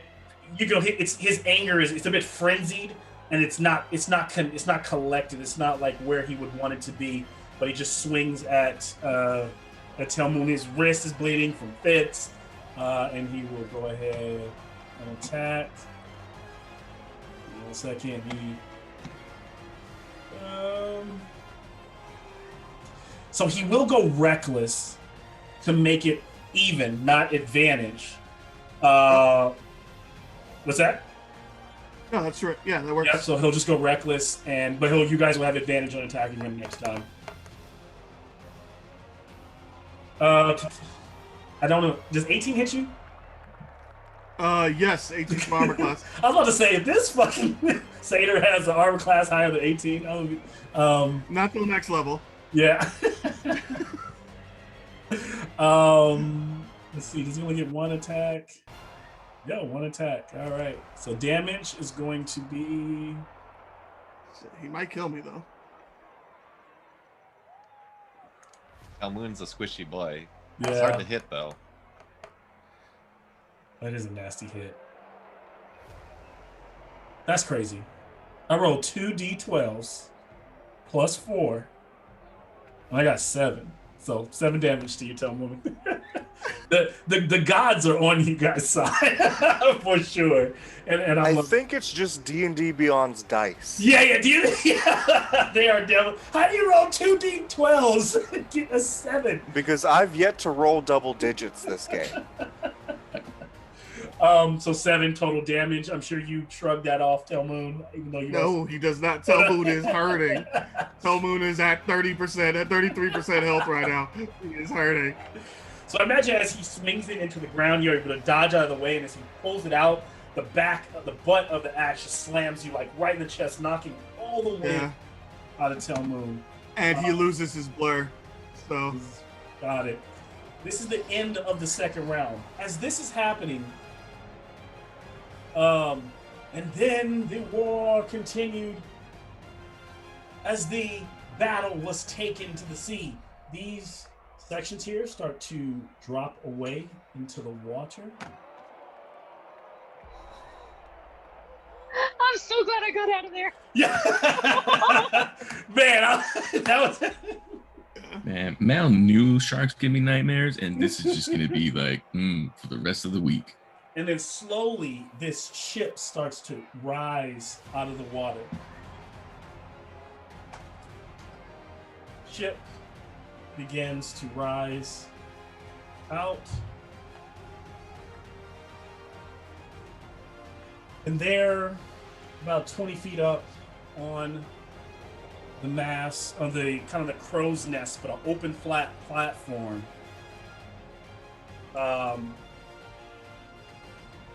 Actually, the way it would be is, as this thing is rising out of the water, these 2 platforms open up on either side, and these kind of magical forces outside this trapdoor bring the 2 brothers up onto the field.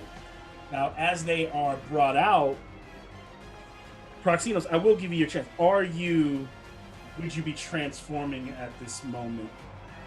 Or would you keep your form as is? Oh, I think you're muted. Would I be able to say something before I transform? Absolutely. Yeah. Well, this is kind of an RP moment. So this is the. And I say, hold nothing back. And then I begin to transform. All right. And so you tell your brother to hold nothing back, and you start to transform as your hair starts to elongate and ride down your mane of your back.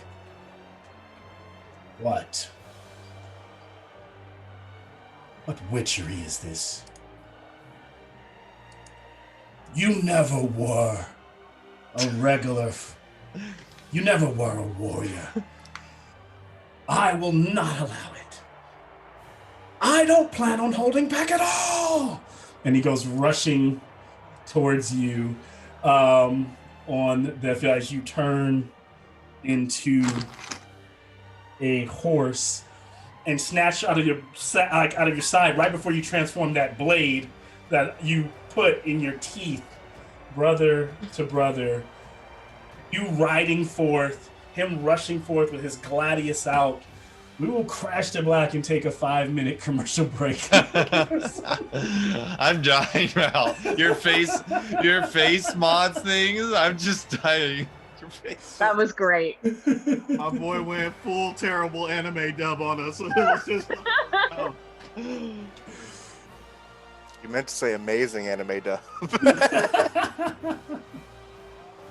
Yeah, my Medios is he's always just meant to be like full anime brother. I won't go down without a fight. Oh man. Oh Lord. So you can see more Medios coming up. But yeah, you guys are kicking so good shit right now. So good. No, you're doing better than I was expecting. Like I'm in a very compromised place right now. This is great. This could have been you went horribly if you rolled better. Yeah, it could have been a really bad fight. And like I said, don't get me wrong, I am not mad that it's going in you guys' favor. I'm actually glad it is. I just, it's just the same frustration when you guys keep seeing 2s and 3s. I'm like, I could at least roll some, because I know you guys ACs are pretty high, but I've been rolling like shit all game except for a couple of times. You have no idea. I opened up a new pair of die. I was telling Colin right before the game, I rolled like 7 times with advantage. Never rolled over a 10. Yeah. Oh my gosh. And then the game starts and I roll 11, 16, 16, 15, 20. And I'm just like, all right, let's go. So the comeuppance are probably turning back around soon, but I have rolled ridiculous at the beginning of this game.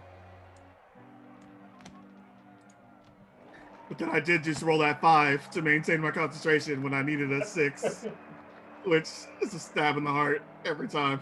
At least let me fail hard. Like, don't let me fail by 1. Yeah, so I originally did plan to put them in the crow's nest but then I was like, okay, the horse is probably just not going to work up there. No, man, the horse is immediately kicking this dude off. I'm like, let's go. We're all gonna have to dive in and save this dude Medios from the sharks.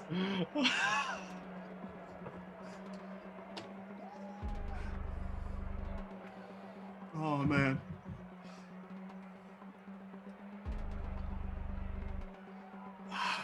I hate that I've decided that I have to play aggressively whenever I do my ancestral guidance.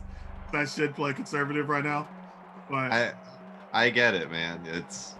You're going. What my character would do. Your character. My character would take the 50-50 chance of dying right now. I made a horrible decision with my character because I'm even worse in the melee combat than you, but I made my character he wants to be up in the front, which that's a terrible idea for a complete support caster. Yeah. It's been great having this fight with both of our druids out, so we just have no healing words. Yep. I think Fist might have us, but I mean, one person for 5 is rough. It really is. I think she has 2 spells, maybe 3, that she can waste on it. Yeah, I think what I took absorb elements, so I don't have Smart sentinel move. yet. Yeah, I don't have sentinel yet though, and I have no healing. I'm like, Oh man. That's rough. No, I'm not gonna do Mal like that. If I start stacking Sentinel on top of my mobile and my crazy and my repost, he's gonna hate me forever. Yeah. And I have advantage on deck saves right now. Like I'm stupid. I'll be there. If I hadn't gotten out of that water, I'd be so extra fucking dead. So Josh, what's the vote, man? Do I or do I not try to tabletop this guy with Apodexis right now? Do I take my next move to go behind him and go prone? that's what we said. Well, I'm about to fuck up this other chick. If I can fucking hit it, it's D&D Beyond's dice specifically because I don't have these problems with Beyond money. But if I can hit her, I'm doing 3d6, and if I activate my fire rune, that's another 2d6. So I could put out 5d6 plus 3. This chick's going down. Yeah. I think That's crazy. it's either that or because there's 2 guys on the Minotaur already, I might disengage and go after that Centaur. Because he's gonna keep peppering y'all with your backs to that him. longbow's going to be a problem, yeah.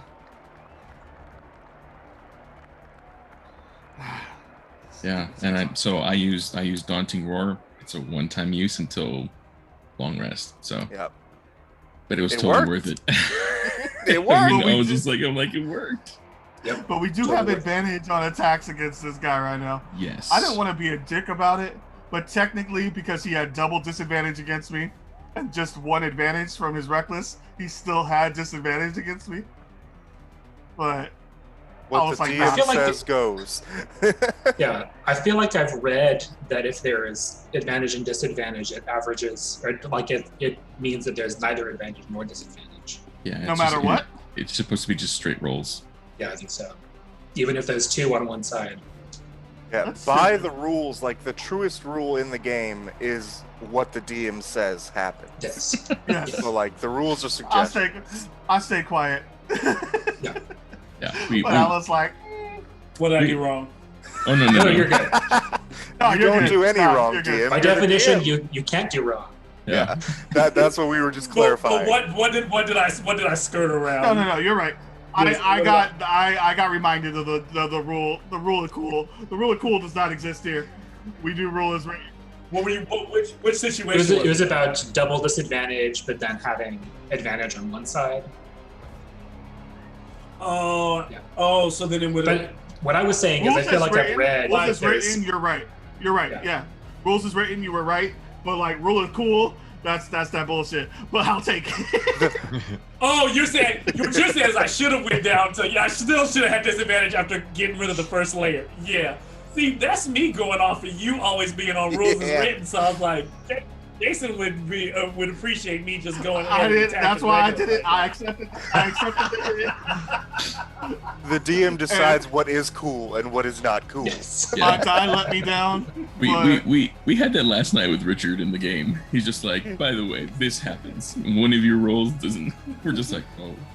Oh, Wait a minute. or when we got in, he was like, "But you're gonna lose a dice, and I'm Yeah. not gonna tell you why." I'm not gonna tell you why. Yet. I love that. Oh man. All right.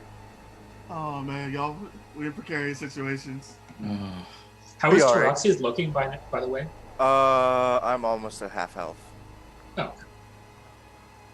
No, he's our tank. at 19. Don't worry about him. 31. yeah, he's totally fine. Yeah, folks on the ground are doing. Yeah, if pretty I had good. stayed in the shark tank, I'd be shark bait. Hoo-ha. Same. Yep. I'm squishy and I'm terrified.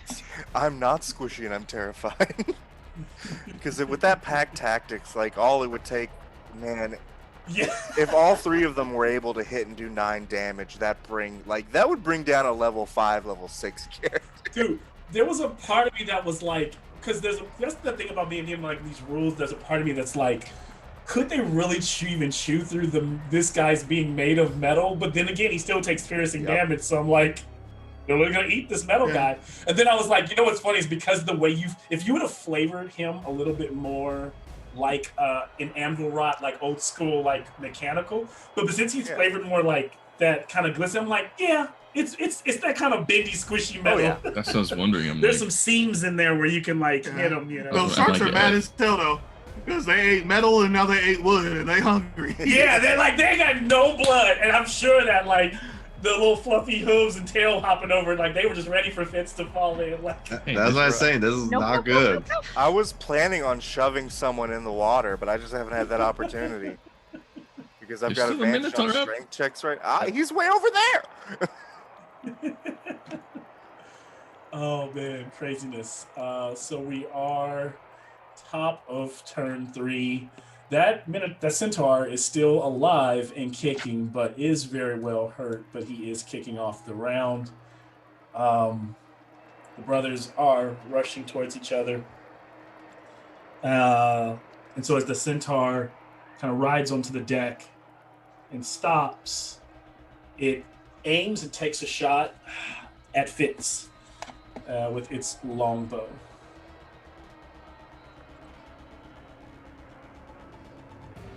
Come on, the suspense of Roll low, rolling. roll low, roll low. All right, the shot flies out, and that is a dirty 20. Oh. And so as the shot flies out, it will do 4 damage if it's. Ouch. So right in her back, as she kind of like gets out, she's like aiming to get into the fight. He hits. Yes. And then he pulls another one and aims that one at Apodexis. As these shots now start to rain towards you, the second one, that one's probably not gonna hit it at 8. So that one sails past Apodexis out towards, land somewhere out over his shoulders. Frustrated, he curses under his breath the centaur as Telmoon is up.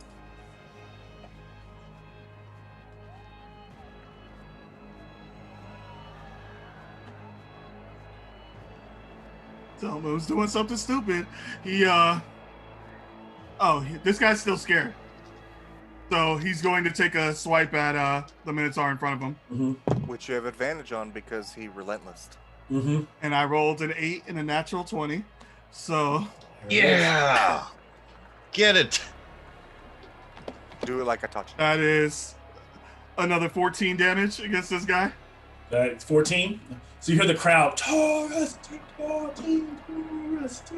and then some of them now are starting to be like, they see Proxenos, they're like saying Proxenos, like just cheering. That hits him. How much you said? 14 damage?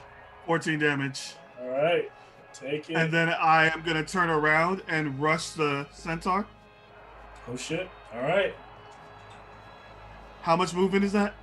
And so I still get opportunity attack? No, because I swung at Because you. he swung at me. Okay. 5, 10, 15, 20, 25. All right. When I get there, I'm going to take a step back and see if he tries to swing at me. Oh, my God. Well, of course he is. So he tries to attack you. I see what you're doing. And he will miss with a 9. All right. Yeah, I'm gonna take my riposte. We're gonna see if this works.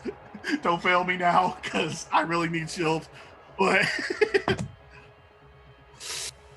that's a little lower. Does a 16 hit?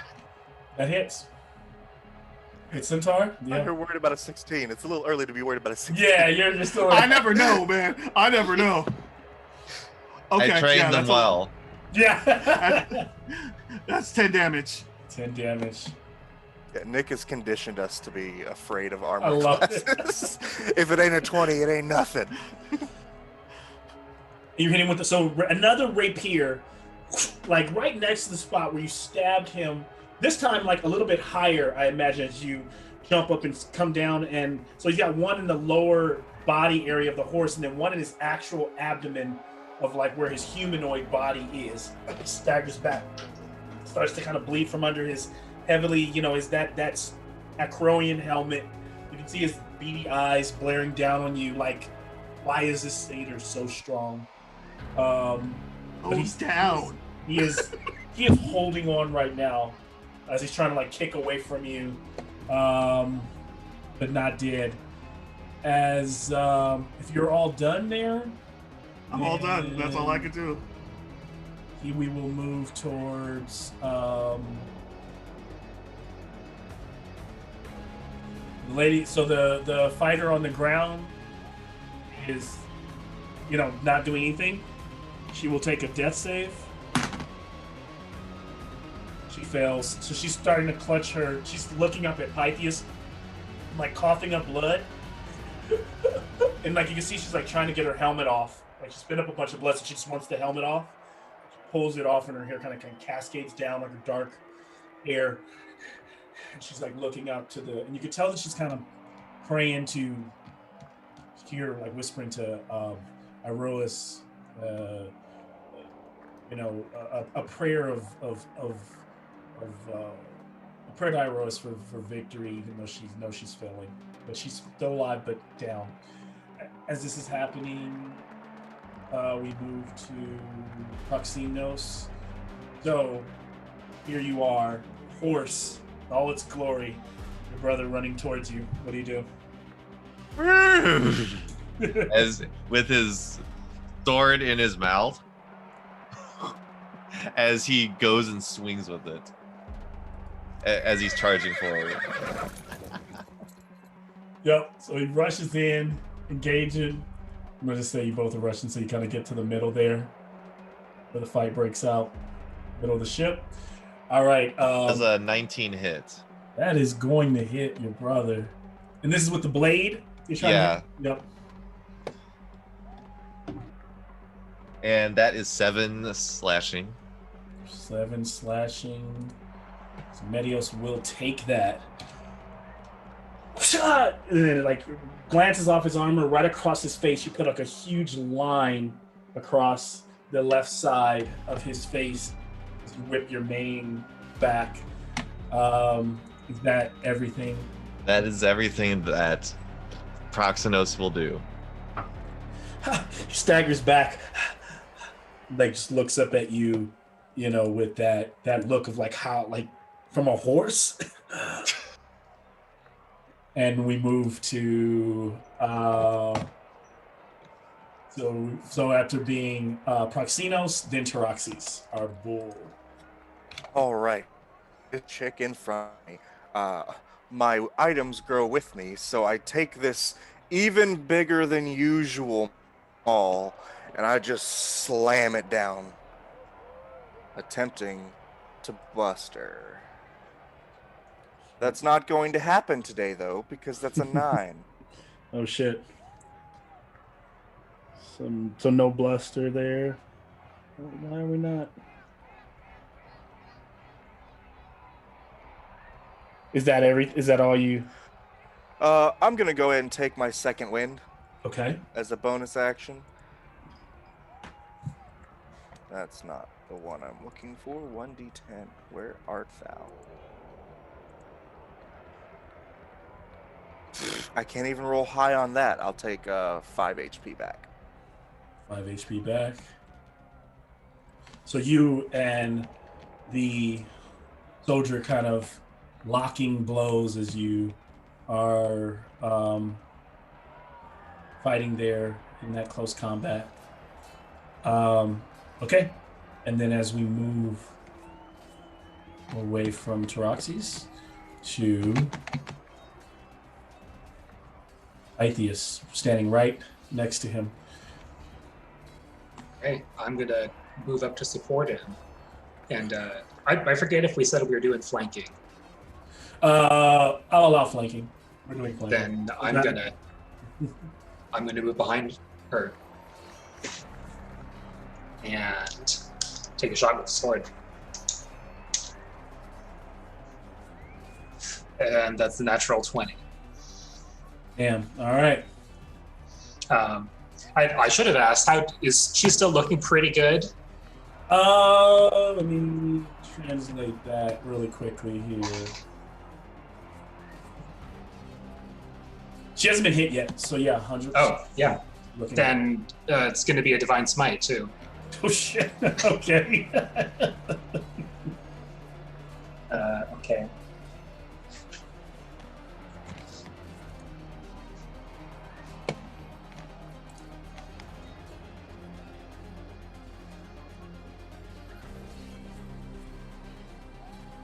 So that is 25 damage.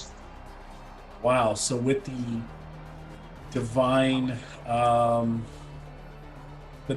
smite, and coming from a Triton from the water, what is the last thing she sees? She sees me swiftly like coming out of Taroxi's shadow, and just as she sees me, the sword comes around and takes her head. And so you see the head going through the sky, the little spits of blood. A little bit of energy exploding out as the sword hits. Yeah. And it and that head, it rolls across the deck and goes boop into the water, and you hear the water goes crazy like piranhas, and you see not a lot of blood since it's just the head, but you can tell that those sharks are having a field day fighting over the head inside the helmet, like which one can break it open or bend it to get to the flesh, the meaty good part. It's like a helmet Tootsie Roll, and or not the Tootsie Pop, and as they fight over it, and you have finished the guard. Okay. If I've got any movement I watched left. so many horror movies, guys. Yeah. With my movement, I think it'd pretty much take me back to where I was standing. So where do you want to be? Okay, yeah. So back to right Just by the water. Yeah. Yep. Sharks are you here, rubbing up a little bit. All right. So great. I mean, so far the crowd is the bloodlust. People have their tongues out. People are like eating more. They're buying more. The Akros is, and their Proxenos' father Pintos is just looking befuddled. And you've noticed that even your mother, she's kind of like, yes, kind of like gritting her teeth as you all are winning. A couple times he looks over at her and she like straightens up a bit. We are Pythias going from the guard is no more, or the gladiator is no more, and then Apodexis, you are up on the other side of the ship. He's moving for that Minotaur, and he's got his mace out now, and gonna take a swing. Going for the Minotaur, right? All right. Yeah.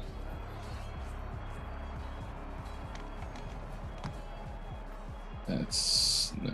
He's kind of just backing away, like no. And that's a 9. 9 and 9 misses. You get it because he went reckless last time, right? So, but he's afraid. His turn hasn't come back yet, though, right? The Minotaurs, yeah, his turn hasn't come back. So yeah, so they so then you still get advantage. Yep. Oof, okay. Dummy. Jeez. Yeah, I'm about to open Roll20 just so I can use Beyond 20 instead of. Yeah. Yeah, that's a 12. That ain't no. The 12 that will miss. Is close, but no candy there. Yeah. In fact, I'm gonna roll this dice in the Curse of Strahd campaign. That should probably do you much better with the luck. Oh, So yeah. You are missing even as so he's like, you can tell he's not stepping towards you. He constantly steps back. You step forward, but he's just blocking with that heavy guard of that axe. He's not talking shit, anything. You could tell that like they're still in the fight, the Centaur and the Minotaur, but overall like the crowd, the energy is on your side, which is definitely keeping things on you for energy. Apodexis, even though you're missing, kind of spin around right by your side with more than enough space to take advantage there. Now you're standing Fitz as this Minotaur is backing up. What do you want to do? She is going to pull out her long sword with one hand and hold the little flag in the other and kind of give like a grandiose wave with the flag and then grab the sword with both hands and take a swing. Okay, so we get advantage on that.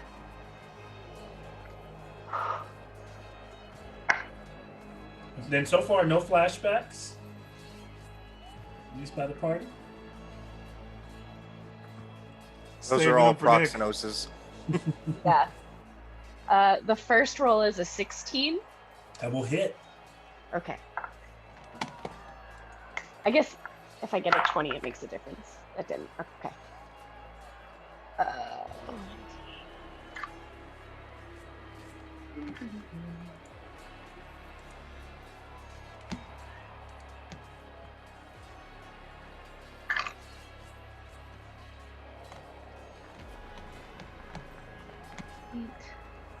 Uh, 9 points of slashing damage with the long sword. You will get all of that. And so in terms of where you cut him,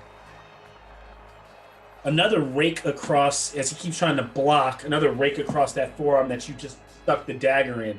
And you notice that your dagger was still lodged in his hand, and so with the way you raked the blade across, you dislodged the dagger, cut off some flesh, and the dagger hit the ground, and he stepped back.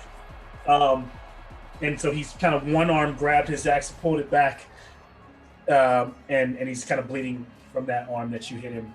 He is looking, I would say, he's not flashing. He's a bit winded, and he's not bleeding out of anywhere where where he's dying, but he is definitely not confident about coming out of this alive right now. If that helps you understand where he's at. It's just going to kind of slowly back up into the wall as far away from him without engaging an attack. Okay. Just scoot away. She just Slashed. She slashed, right? So she actually can't move away from with him without getting opportunity to attack, right? Yeah, no. I So just she's just kind of fluff. Yeah, she's just like looking like she's looking for like, a way out. Like Kronk against the wall, hoping she can just blend in. Okay, got it. What's this is happening? Jeez, why can't? And so she cuts him. He steps back, and there, back on the boat, the brother Medios, clashing swords back and forth. What idiot, brother? Told you to train as a horse! He goes to rush in and strike. Ah! It's Gladius' first strike. I am the warrior that you weren't. That's a 15. That hits. I have always been here. You cannot come and reclaim what you so easily walked away from. And the damage will be 10. All right. And that does some good damage. And the horse is still up, so then he goes and strikes again.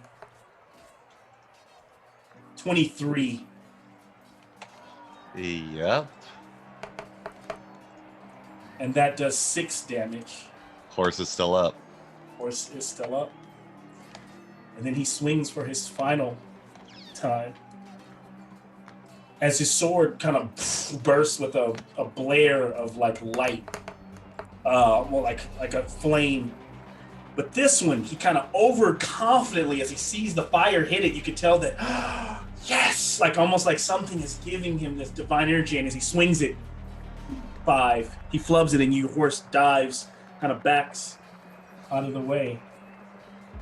Your brother has nothing left here as we move towards the Minotaur, who cannot attack So wait, I'm feared. Do I get to test for the fear each round, Apodexis, or am I just feared for like a certain amount of time with a roar? It was until your next turn. Till my next turn. So now it'll end after this attack. Okay, so he cannot attack you, so he will turn his attack, his gaze towards Little Fitz. He will strike. Great axe just... This is for my arm! As it comes down 23. To hit. This Yep, is. and then...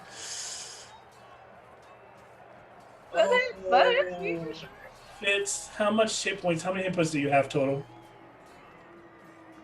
Currently, I have 11. What's your Okay. max? 15. Your max is 15. Okay, so you're down, Not dead. but you're not dead. It was close enough to an auto kill with 18 points of damage, but yeah, you go down. So he swings and it doesn't catch, the blade doesn't catch you, but it slams into her chest, like knocking all the way to her, and throws her like against the wall. Even though she would, I'm not gonna really move her, but she would be like slams against the wall and rolls over. Don't put me in with the sharks, please. Right at his feet. Yeah, you're not at the sharks. One down. And you know what? I don't think I'm. And he kind of does a roar. He's kind of imitating the roar back at Apodexis. He takes now a step forward with that hoof. This moves us into turn 4 here. Top of the round, the Centaur is struggling, fighting Telmoon back and forth. He will, with his pike, attack when it allows me to.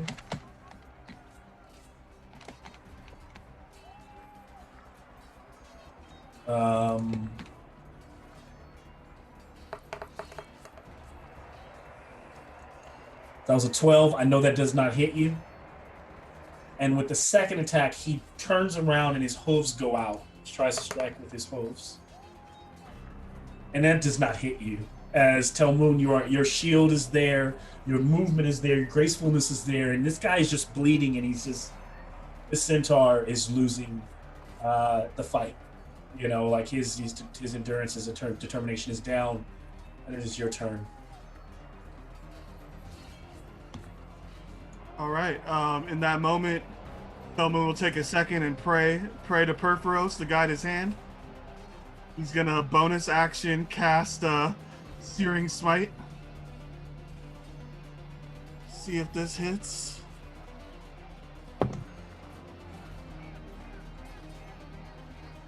Nope, that's a 10 to hit. Telmoon is still not in a good place.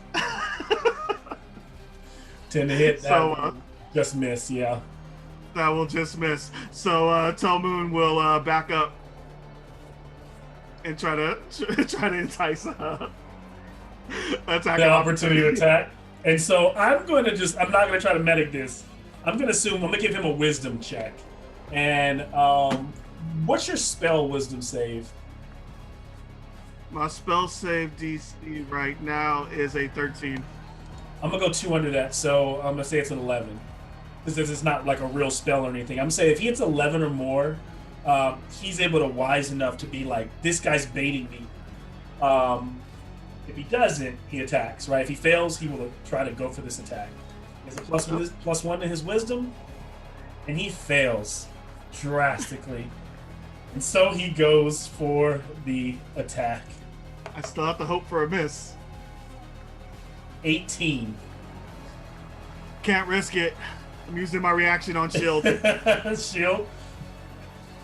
And then, all right, so that just shield. I can't attack him. Yeah. You what shield? Shield block. It brings my AC up to 23. Got it. I can't attack him. So I'll just So move his back roll to hit would have missed him. Yeah. Okay. Got it. Yep. Shield blocks it. Bing. Your shield magically engulfs that area, pushing him back. He can't get the attack in. Then I'll step right back up with the. Okay. As you step back up, engaging. That goes by. Tamun's done. The gladiator on the ground is taking her second. She fails again. She's bleeding out. She's starting to see the great beyond. The Nyx whirling above her. Proxenos, you are up. All right. Lift him up. All right, then. So, as a bonus action, Proxenos, you're going to see this kind of gray energy around him as he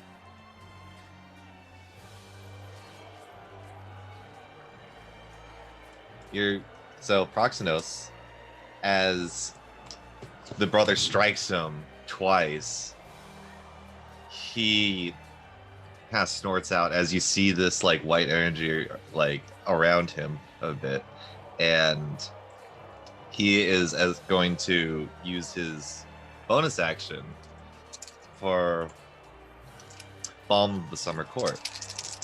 Gonna roll 3d6, and he's going to heal for that amount and gain temporary hit points for each dice used.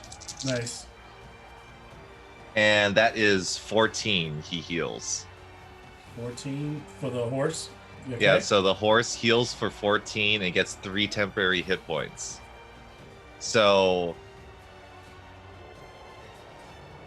it's almost like those strikes never even happened. Yeah. As he sees like all the wounds around the horse just close up, and then he goes in for his swing, retaliating back. Another 19. That's gonna hit. As you guys are clashing back. 10 slashing damage. What God gives you such power, brother? How much damage? 10? 10. 10.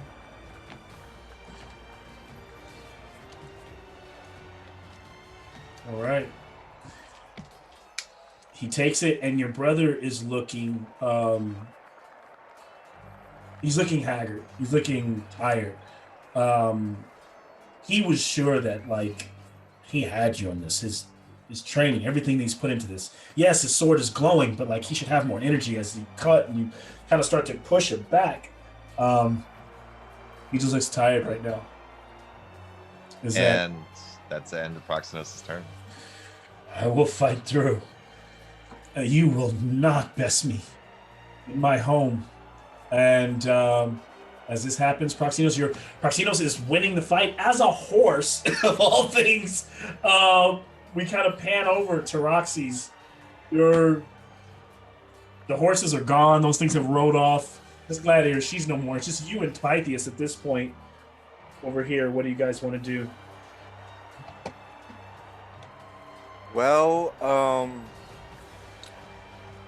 we're kind of far away. Yeah.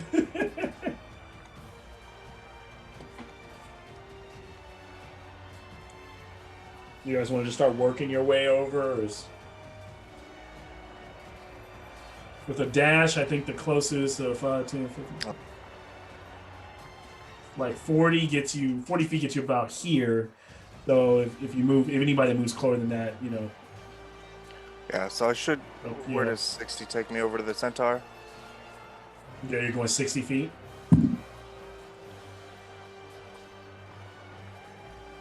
$60 still gets you about here. Okay. 5, 10. Wait, it's like 5, 10, 15, 20, 25, 30, 35, 40, 45. 55, 60. I keep getting around, like right around there with 60 feet. Okay. About 20 feet away from where you probably want to be. Yeah, I'll still do it. Still do it? Yep. So he's just running. Pulls. Bashing and like pulls, putting splinters into that wood. That's it. Yep. And then as we move to Pythias. A couple questions for you. So the gladiator on the ground has visibly expired. She's No. done. She's like dying. She's taking 2 failed death saves. And is what's happening on the other side of the ship in my line of sight? I imagine from when you're looking across the ship, you can only hear the battle going on over there, so you can't quite know what's happening with everyone else. Without, like I said, about metagame, you can't see anything. Yeah. You can hear Apodexis up, snarling, growling, and then with the roar of the crowd, it's hard to really pick out. So yeah, but you have like a front row seat of the fight between Proxenos and his brother. Yeah. I also know that Proxenos, or I suspect that Proxenos doesn't want us to interfere. So, you all might not like this, but I'm going to kneel down and I'm going to lay on hands on the gladiator. And I'm going to get close to her face and say, "Remember my mercy." And I'm going to give her 3 hit points. Okay. And it's just enough to like close her wounds. Doesn't make her feel great. Like she's able to sit up. I will. And without even looking at your eyes, she kind of like gazes down. Thank you. I am indebted. If you ever are in need, come see me in Satessa. I'm going to squeeze her shoulder and then take my stab movement. her again. No. I'm not Renee. No, I'm going to take my movement to get as close as I can get, but it's only 30 feet. And she gives you a name, Melissa, and she says that she's one of the gladiators in Delica's fighting unit.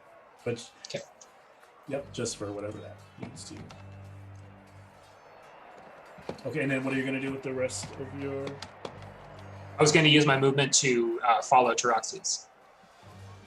30's here. Do you have 30? 30? Yep, so you're like right 30. there. You're right there. Yep, just keep doing it over just to make sure I got it. Yep, you're right about there. Okay. And you make that note. Melissa.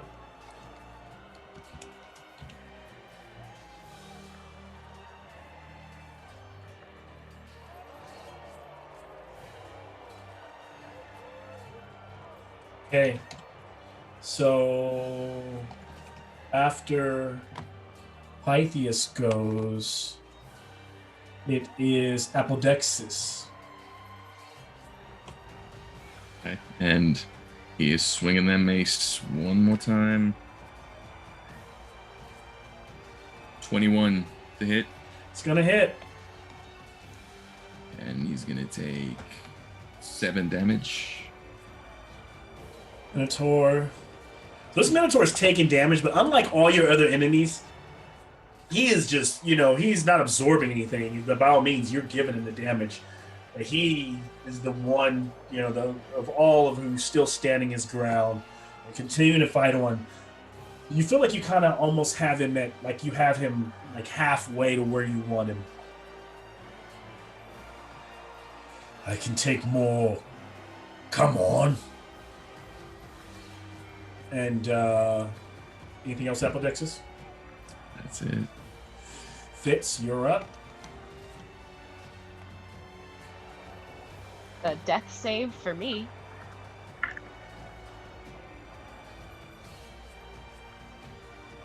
That's a 5. What are you dex saving for? I'm down. Oh, yes. Oh, so it's a death. I'm sorry, you said I heard dex save, but it's a death save. Yes. No, okay. that's a failure. That's a failure. Oh, so she's starting to kind of, and you start to hear like the lyre or the flutes from the revels back home, kind of way off in the distance, kind of calling over the roar of the crowd. She definitely needs the aid of her party. And then from Fitz, we move to Medios, who is like, I will not be bested in this way.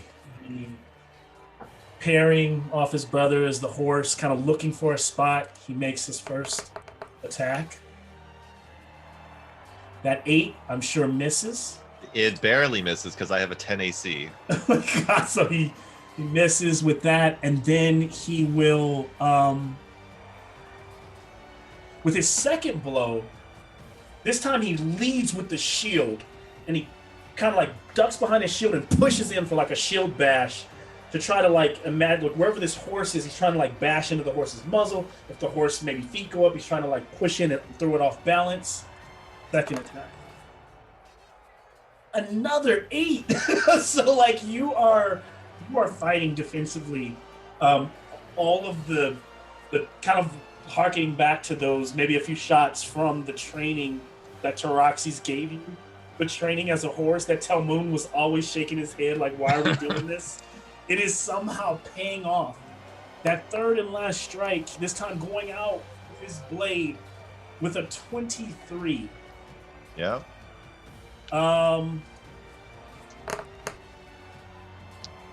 6 damage on that strike.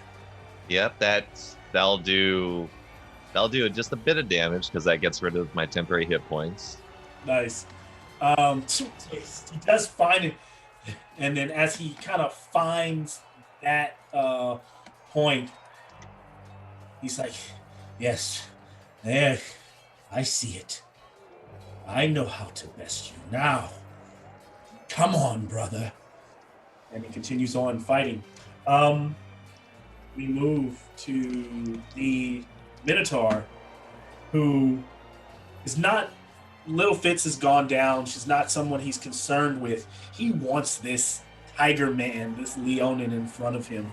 And he now that he's shaken off that fear, he wants to bring his force full bear, and he attacks. Do Apodexis. 7. So as you leap out of the way gracefully, the axe buries itself into the wood, and he's fighting to get it out. Actually, he will go reckless so that he can pull it out and strike again. 23 on that one. That will find true. And I know it's not a goring attack, but just for flair, I just imagine as he's pulling it out, he just kind of ducks under, slams his gore, trying to gores into Apodexis for 24 damage. Throwing the cat to the ground, whether he leaps to his feet or not, or whether he lands on his feet, doesn't matter. He can see the pain. There it is. That's what I was looking for. Fight continues on. He's down? Oh, yeah. Oh, my gosh. The Minotaur has put Apodexis on his back here. Top of the round, the Centaur, Talmoon, you've been like kind of MVP in this thing here. Centaur will try to strike at you. He is knocking on death's door, but is not trying to back down. If this was any other situation in the wild, maybe this enemy would have fled, but in a gladiatorial match, not begging for mercy. The pike, he tries to strike a 7. It will miss as you dodge out of the way. He does make 2 attacks, the second one coming from his hose. He tries to spin around and strike again. That one hitting with a 22. Misses. Beautiful. And so there you are, Talmoon. Your turn. As you can see kind of out of the glance, your friend, both Fitz and Apodexis on their back behind you. Well, he fought bravely. That's 25 to hit with my attack at the Centaur. Yep. For 13 damage. How do you finish him? I was just saying, you're a worthy warrior, and I'll come out after dodging the hoof, duck under, and just stab up into his horse guts. Slide out the side. And so as your blade comes out, you just see all of his entrails just spill out from the chest, like it goes down the bottom of him, just collapses against the ground, and the crowd is like, ah, Team THEROS! As the centaur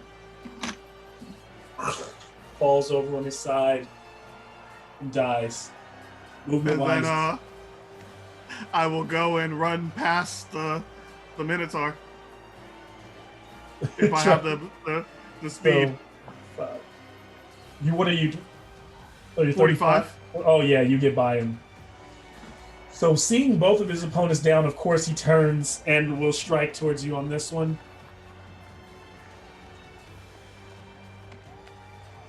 He will attack.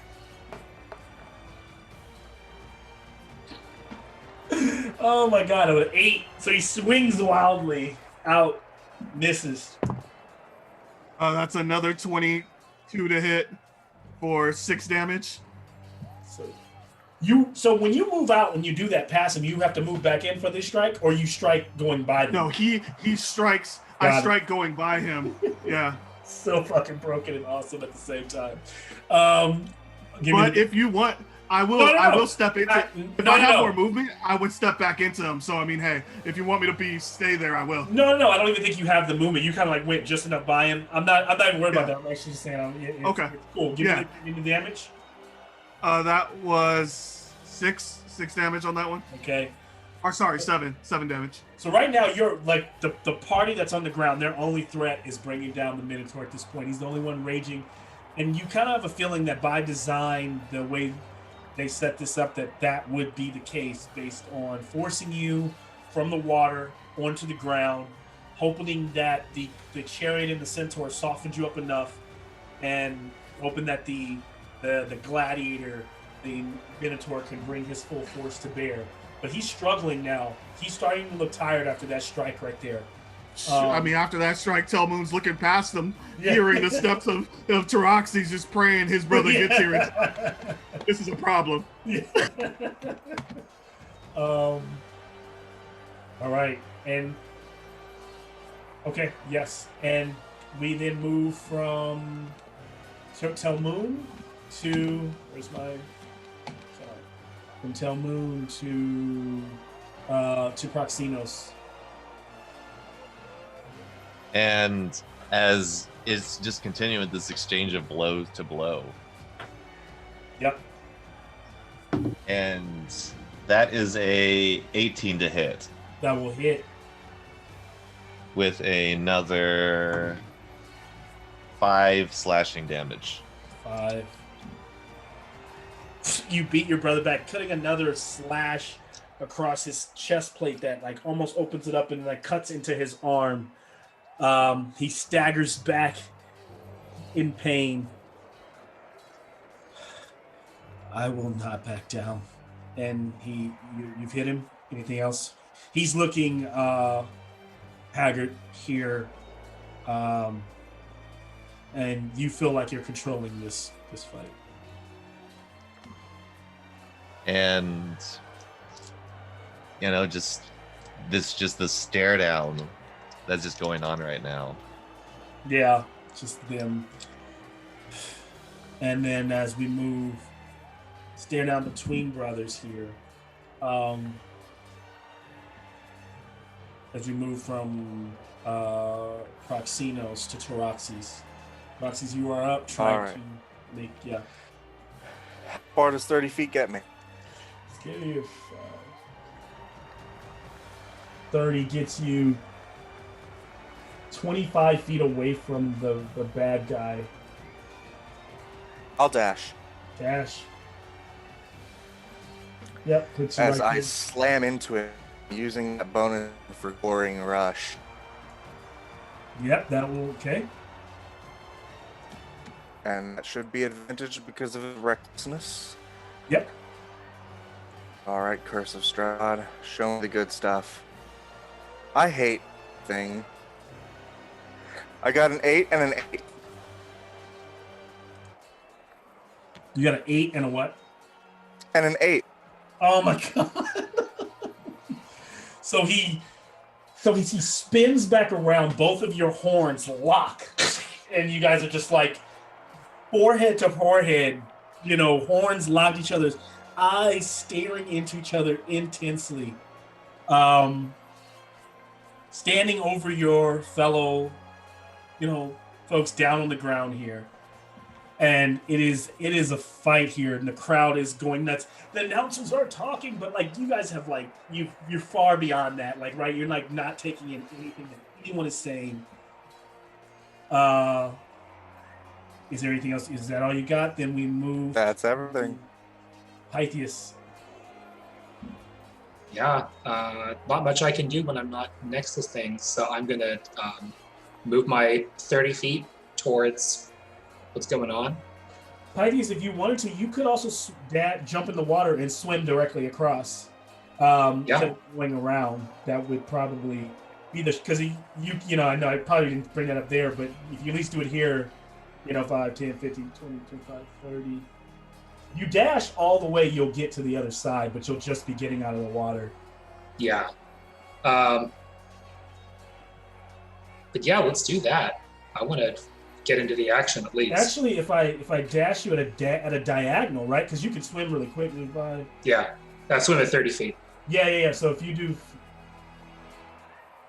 you would get all the way enough to step out on the other side and be in contact with the Minotaur if you want that. Yeah. I just use my action. Unless you want to be close to your dying brethren for the healing hands, because there's 2 people down.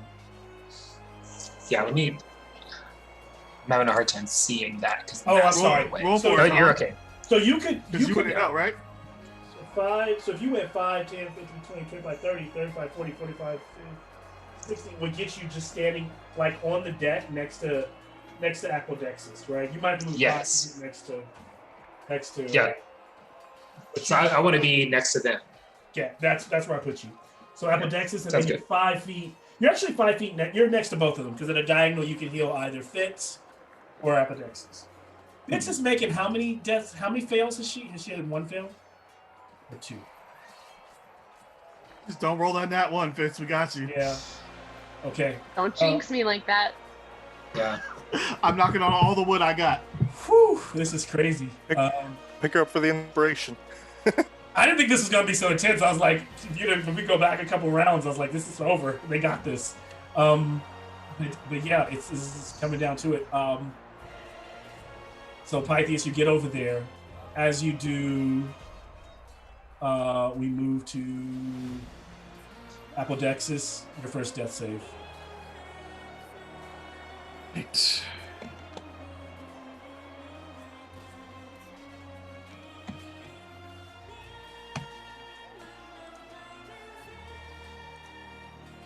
Oof. 12. So that's 1 save as you fight through. Fitz, is this the 3rd or the 2nd? This is my 2nd roll. Okay, good. So your 2nd roll, what do you got? An 11. There you go. So 1 save to 1 fail.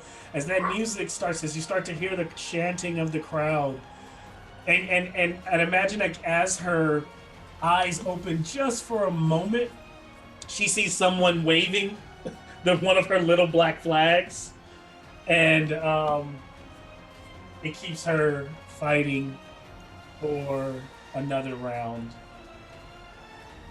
And after that, we just kind of cut back to the ship as Medios is rushing in. Die! Blade out. He strikes.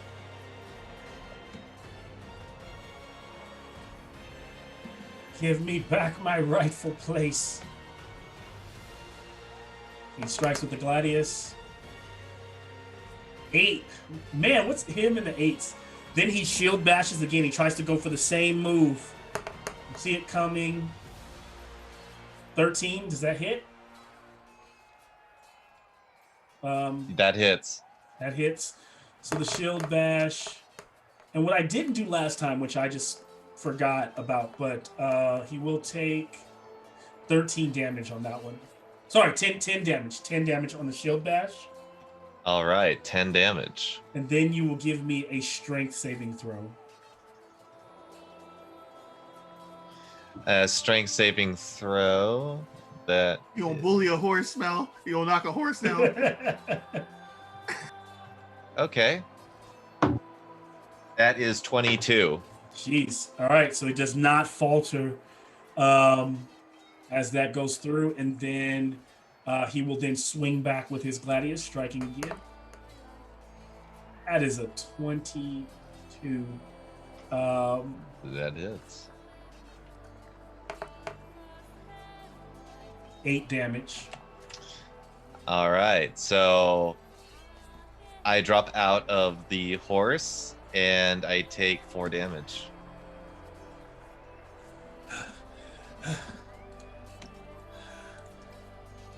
That's more like it. Get rid of the magic. Let's go. And then his blade starts to... He takes the fire away from it. Just you and me, brother. How hurt does he look? Very. Like, he's like... You know, he's just kind of staggering there with you. You every blow is just overextended at this point. I won't pray to Heliod. You won't channel whatever demon you are using.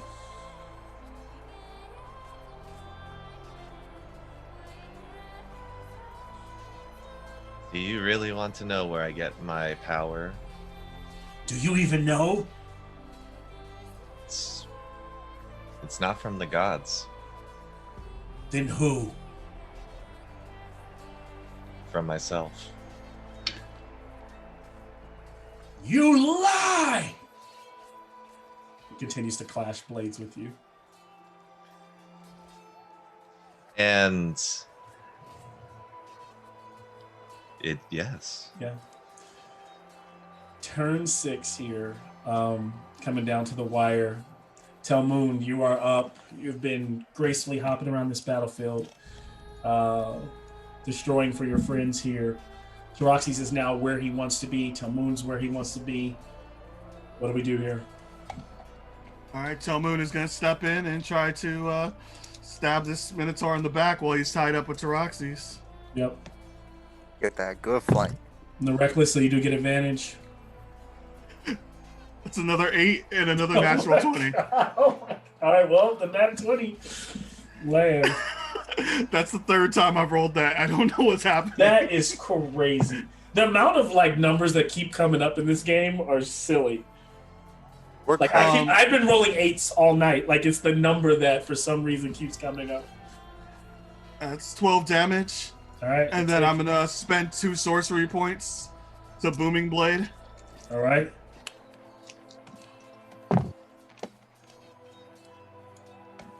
Okay, that's a 19 to hit. Gonna hit.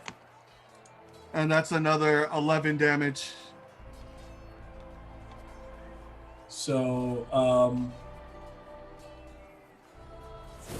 with the booming blade, as you slash into him, doing more damage. Let's see if that does it. You said another 10? Another 11. So another 11. So you come through slashing upwards across his chest, and it comes up and where him and Taraxis' blade or horns are locked.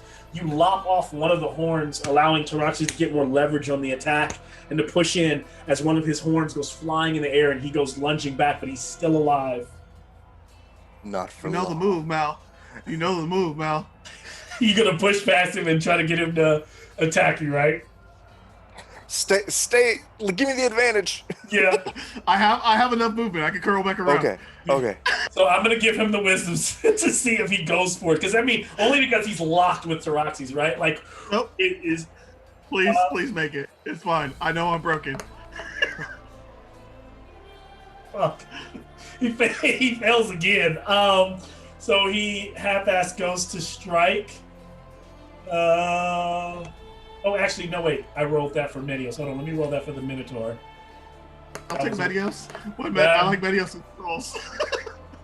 So that is a 12. Does that pass? No, it doesn't. So, Oh, he's still tied. I mean, yeah, because remember I said it was It was your save -2. Oh, -2. Yeah. So he does pass. He passes. So he Yeah, stays passes. locked with Tyroxus. He will not attack you. Okay, so after my feint, I'll go back to where I was because this guy wasn't paying attention. Yep. We move from Telmoon to Proxenos. All right. Malcolm, did you see what I sent? Oh yeah, let me look. I did not. Thought he meant this 12 hit. I didn't realize he'd given up on announcing the hits because I'm too fast.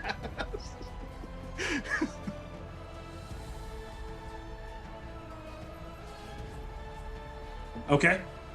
So, Proxenos is just like clashing blow to blow with Medios, and he's speaking to him, and he's saying, "Are you ready to fight against all the horrors that are out there? Do you know what's going to happen? All these games, it's not compared to what I've seen out there." Horrors. This is no game, brother. This is for our birthright. You never did take it very seriously. I take life seriously, brother.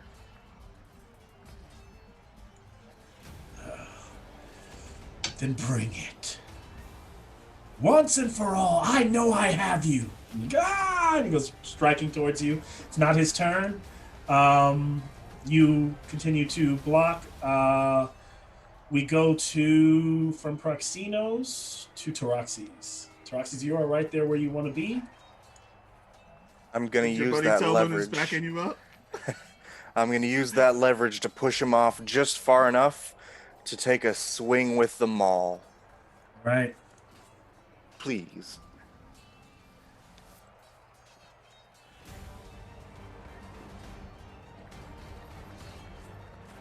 $12. 12 just misses. So he blocks like with the other horn. It's like a glancing blow. You hit him on the head. You follow through with the maul, but it just he just kind of looks back at you like and grits his teeth. Continues on. This fight the crowd is loving it. Proxenos' father Pintos is so frustrated at this. And then you hear just over the crowd, it looks like the Olantans are doing much better in this fight than in recorded history.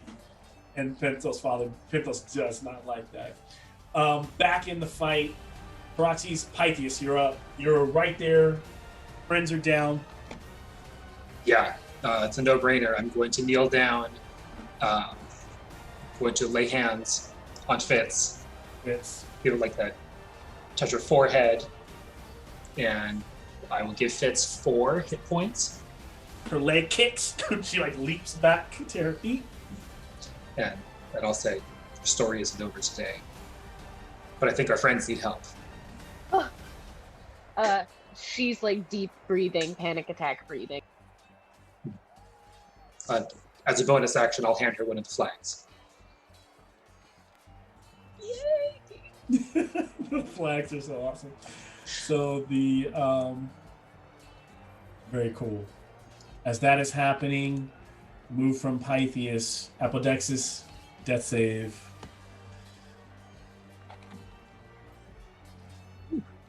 Six rounds of amazing so far.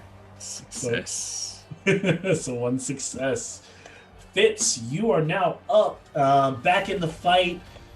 He shrugged off the feeling of heading back to this rebel that was calling her. What does she do? Are any of the baddies still Yeah, alive? right. You turn around, you spin around, and there's a minotaur right in front of you. Oh, And then on the man. ship, there's just Medios fighting his brother. Sharks in the water, but yeah, there's just that big baddie minotaur right there. And you're right there next to Pythias. I just got you up.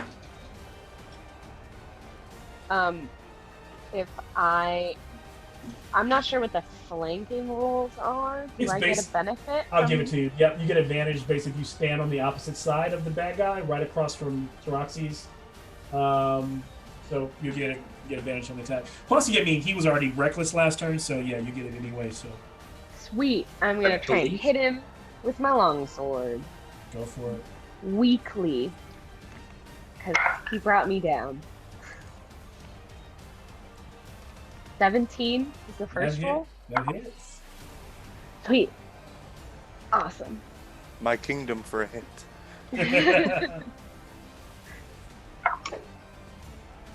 And that is 6 points of slashing damage. You will give it to him. And so as you slice into him from behind, do you stab or do you slice? Like what's your style? Like will we see a cut open in the flesh, or would she kind of go into a stab? Very much like Bleach style, slice, and then the yes, that goes splashing out. He's as he staggers back, and now his head goes back for a second. One of his horns are gone. He's looking towards the sky. Tyros, I have failed. Starts to bleed out the side of his mouth. You can tell that he's knocking on death's door. But he's not going out without a fight. As he starts to grit his teeth through all the blood in his mouth. And back on the ship, Medios is fighting tooth and nail. So Medios will go to strike. And as he goes in for the strike, what happens, Proxenos? Proxenos thrusts his sword out and you see that it looks like it hit him, and right before his blade strikes me, he starts to weaken and his sword drops on the floor. Proxenos' sword? No, my sword. Oh, okay. Yeah, yes. Got it. And I go close to him and I say, in my visions, I would see you crumple up on the floor, blood everywhere. I do not. It kept me up all nights, many nights, my brother. And he pulls the sword out, and Medios falls to the ground. Well, how much did you roll for it? Did you send me the? Oh yeah, that will put him down. Your brother almost collapses forward, and kind of grabs you, so. Unless you put him on the ground, but he collapses towards your chest, and is. And yes. Oh shit. Okay. So, as everyone looks around, you see Medios collapsing onto Proxenos, almost in an embrace, as the one brother has fallen into a trance, a sleep-like state, and collapsed on the other brother. They almost look like they are holding each other in this moment. If that is the case, Medios is no longer. The Minotaur will strike with his wildly. He will go reckless, stay reckless here on Taroxes. I'm going down. I can feel it. 10 was on the first strike, so that doesn't hit you. And the second one is a 21.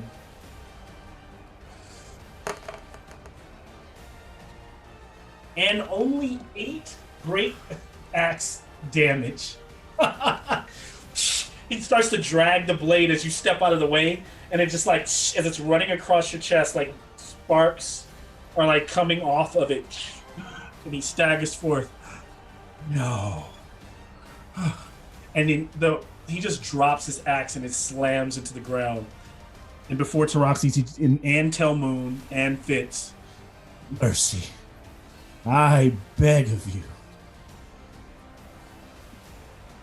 Now, I'm going to break the moment here because we're still in turn-wise. with him on his knees, what do you guys give him that? And as you look around, and you notice like there's normally someone, I forget her name, but he runs all of Akros because there's the absence of a queen. She's the niece of the main. So Penthos could not make the judgment on this. So normally she would be there to for you to kind of give the thumbs up, thumbs down kind of deal. But it's just on the gladiators here.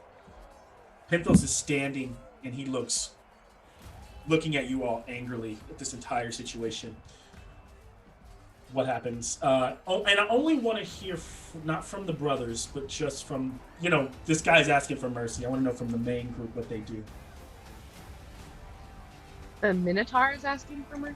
Yeah, he dropped his knees and he asked him for mercy.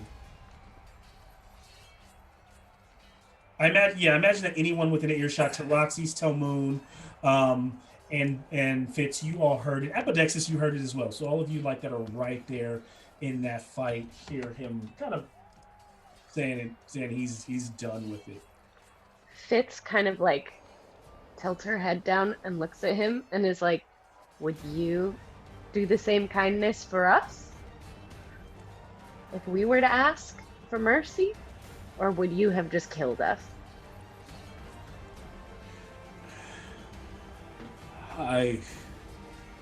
Answer truthfully, I can tell if you're lying.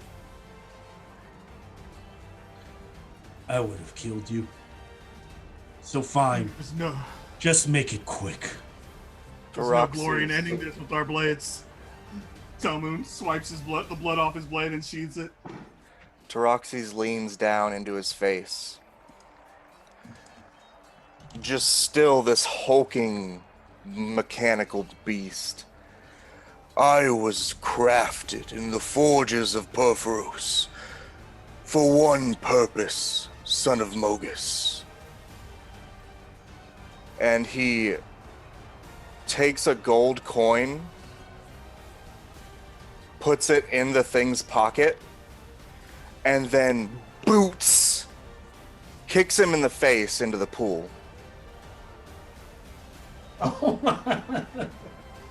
So as he hits the water, you see the water starts to bubble up and it starts to redden.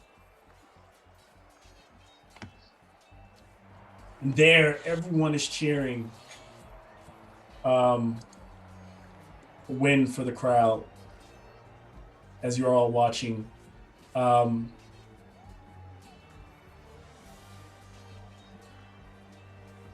Anything from you all? I roar. Just smiles. Isn't Apodexis still bleeding out? Yeah. Oh yeah. Well, Pythias, you could, if you have cure wounds, or you could do that now. I do not have cure wounds, but I have lay on hands. You have lay on hands. You could put him back. I was going to bring him out. Yeah. Yeah. Fitz does not watch him in the water. She turns around. Telmoon is waving tiny flags. Taroxys does the "Are you not Grabbing entertained?" the tears from her eyes and then waving them. And then he points at Proxenos' father. So suddenly you all, as you guys are cheering, as you guys are enjoying the moment, you hear a thump, boom! And as you all turn and look, you see that there is a huge spear. It is like a golden bronze spear, and it is embedded through Proxenos and his brother, kind of tying them together, going through Proxenos' back, out the front.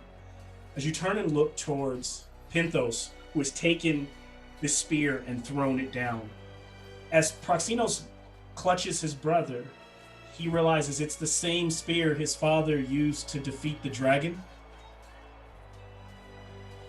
And he collapses over on his side. What does the party do? The crowd is hushed by this. No one's ever. This is just. It's out of hand. There. And Penthos just kind of stands there defiantly, I have no sons. And you have no honor, coward. Come down here that I may thrash you. We have defeated all your warriors, and you lost. And yet you cry like a baby and commit murder in front of all of Akros. This whole ship starts to go up in flames, boom, boom, boom, boom, boom, boom, and explode as the ship is now a wreckage sinking into the water. Pythias. Yes. No. God. Wait. Is Proxenos down? Like he's done? Oh no! Yeah, the damage put him down, and him and his brother were skewered, pinned together by the spear. Yeah. And are they in water then? They're in the water. Shake your head. We will throw you in there. I use my last lay of hands on Apodexis. I'm out of healing. Well, Well, get at him least out go of the save water. him. We can't swim I like have you. two Go get him. If someone can get them to me, I can heal them. Yeah, so Tell them we can't I'll swim. hop on in there. Be careful. Apodexis Yeah. is scared of water. Taroxy Apodexis. sneaks. Hand me your bow. Apodexis is a ring of fire in the water too, so it's not just water; it's like a flaming wreckage of it. So going in would be dangerous. I'm not hurt. I'm going in. All right. And Apodexis is gonna hand Taroxys his bow, and then he's going to quietly, in case anyone can't hear him, he's going to ask Erebos for some kind of judgment on the dishonor and unnaturalness of the father stepping in when he shouldn't have. And see if he gets what a does he response. say? He tells Erebos, if you truly want things to be full of order in the world, then you will make this right. And I'm gonna launch an arrow at him. Go ahead and make the shot. It's gonna miss, but I'm gonna try it. Erebos. So you see, this is why I don't do things. It's a nat 1. And so, as you fly, one of the guards steps in and ping, blocks, and Pintos just kind of smiles. Pythias, I'm gonna just keep firing. keep firing, and so they just surround him and they start to usher him away from. If I can hit him with one arrow, I've got something. Okay, but so far that one's missed. So this is all happening within seconds. So that one's missed. As this one's missed, Pythias, you go diving in. Give me an investigation check through the water. Okay. That's a 5. But I have Give inspiration. inspiration. That's an 11. And so you don't find anything down there. And as you look around, by the time you return back to the surface, you're kind of like, you're looking at your party like, the wreckage is so bad. You see chunks of the sharks down there, but it seems to be no good for you haven't found a body yet. So as you continue to search, but I think as you get to the top, as you come to the surface for a second to remind your party, you notice something. Everyone notices it. A figure emerging on the other side of the pool, standing in the flames, holding a body. It's one of the brothers. And as the fire starts to dissipate, it is Proxenos holding his brother. And then you hear a voice. Behold, the dream walker. He who walks between the shadow of life and death itself. And as you're all taking this in, does anyone say anything or do anything? I'm still trying to fire shots off. The father has been ushered away. The only people standing up above, what starts to chill your bone is how dark everything continues to get around you. The crowd is hushed. And that figure, the smoky figure, appears at the center of the pool. And it says, Ochesius. And he looks up towards an old man who was standing where Penthos was. This old man, the oracle who chose Heliod over him. You sacrifice your son for the greater good of Akros. I would have burned Akros to the ground for my offspring. It is time you meet your son. And suddenly Ochesius begins to bleed out of his eyes, his ears, his nose, his mouth. And as he collapses over, and it is time for you all to, it is time for you to meet your son, it is time I introduce you to mine. And he looks towards Proxenos. I require nothing from you. Not your worship, not your honor. Live as you wish. I can no longer watch over you. And then he looks to Apodexis, the shadow. I assign you that duty. And one day, when you are ready, son, or when you are forced, you will return home. Son of Erebos. And then the figure begins to dissipate, and as he goes away, puts the fire out on the water. The crowd is stunned. Is there anything that you say or think, Proxenos? And as you look over, you see your mother in the crowd. Her eyes say that she knows more, but she is like just kind of looking down on you with a look of fear in her eyes.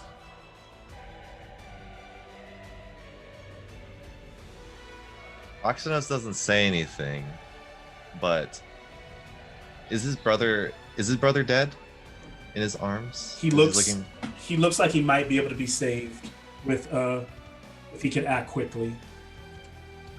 And with that, a level 2 cure wounds as this you notice that it's not this like white color, it's like this gray mistiness. And your brother opens his eyes and like naturally clutches you. He doesn't even know. And then crash to black. Credits on tonight's episode. Thanks for playing. Good game, guys. Thank you. Oh my god. I think the time has come to make a switch to physical dice.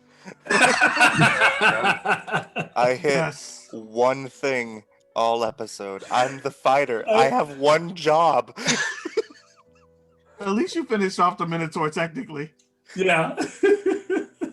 That was rough. I was like waiting for Taroxys to just destroy earlier on. So was I. I had 7 hit points from those last 3 rounds, and I was praying Taroxys would come save me. It was literally like Taroxys running a thing and this little buzzing thing, Telmoon mopping things up around him. Like I was like, jeez. Yeah, no, I didn't roll double digits all game. Oh my gosh. There was only one time that I did double digits, and that's only because of the modifier to hit the chick with the hand axe. Everything else was 9, 4, 7, 8, 9, 2, 8, 8. Physical dice are pretty great, you guys. You can get them in all sorts of shiny colors. Yeah. There's much More variety. than one color? Nikki, you were a champ. He is hard. Every time you look at that. It'll be like preach to you the Church of Dice, like of real dice. Can I interest you in our Lord and Savior dice? I roll. I let her know. I'm like all my dice are cursed from our Mork board game, and she's just like, put them in holy water, do something. I'm like, the only ones that I have not touched have increased his dice. That's it. So that's what I'm using next game. Maybe because assault back. The only dice I've only used. Yeah. So Proxenos, in all fairness, I'm not saying that all your power that you've been saying does not come from Erebos, has not necessarily been not coming from you. It's just I don't think Proxenos knew that unless Erebos is lying, he is the offspring of Erebos. That's your mama's a hoe. No, I'm just not gonna lie, I based this character off of the Greek god Hypnos, but I was like, okay, yeah, all right. My notes went from like normal to like giant. What?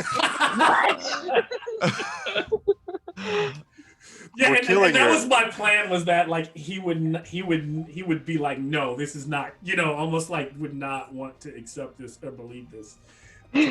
Wait, I'm supposed to be his bodyguard? How does that work?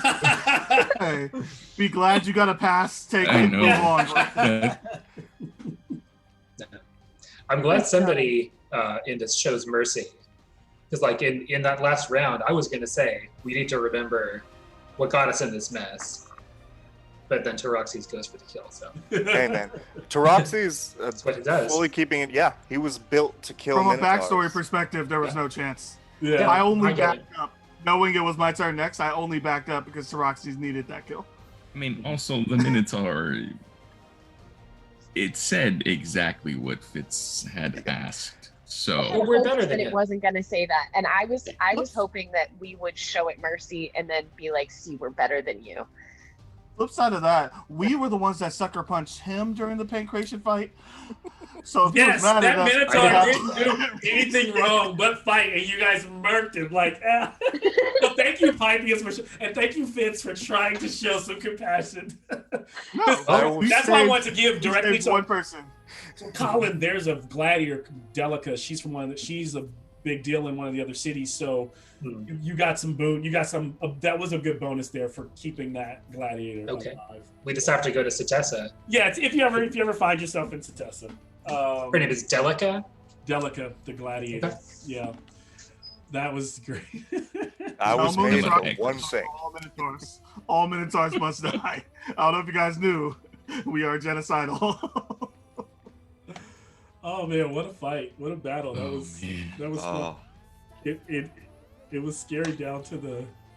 It went real optimistic rounds 1, 2, and then it like shifted. It was like, oh golly. Wow. Malcolm, I have 15 max hit points. If I never went horse, I would have went down the very first round. Yeah, and that's why when I knew you were going horse, I was like, good. So your brother only had I made him a gladiator with plus 4 to hit instead of plus 6, and then I made him 25 hit points instead of like 115. But then I also weren't using the one round that I was like, okay, I'm gonna use his parry. I'm gonna boost his AC by 3 when you hit me. You decided to do sleep. So that's how I was gonna get through that round and then try to like get off another flurry of blows, and you totally killed it.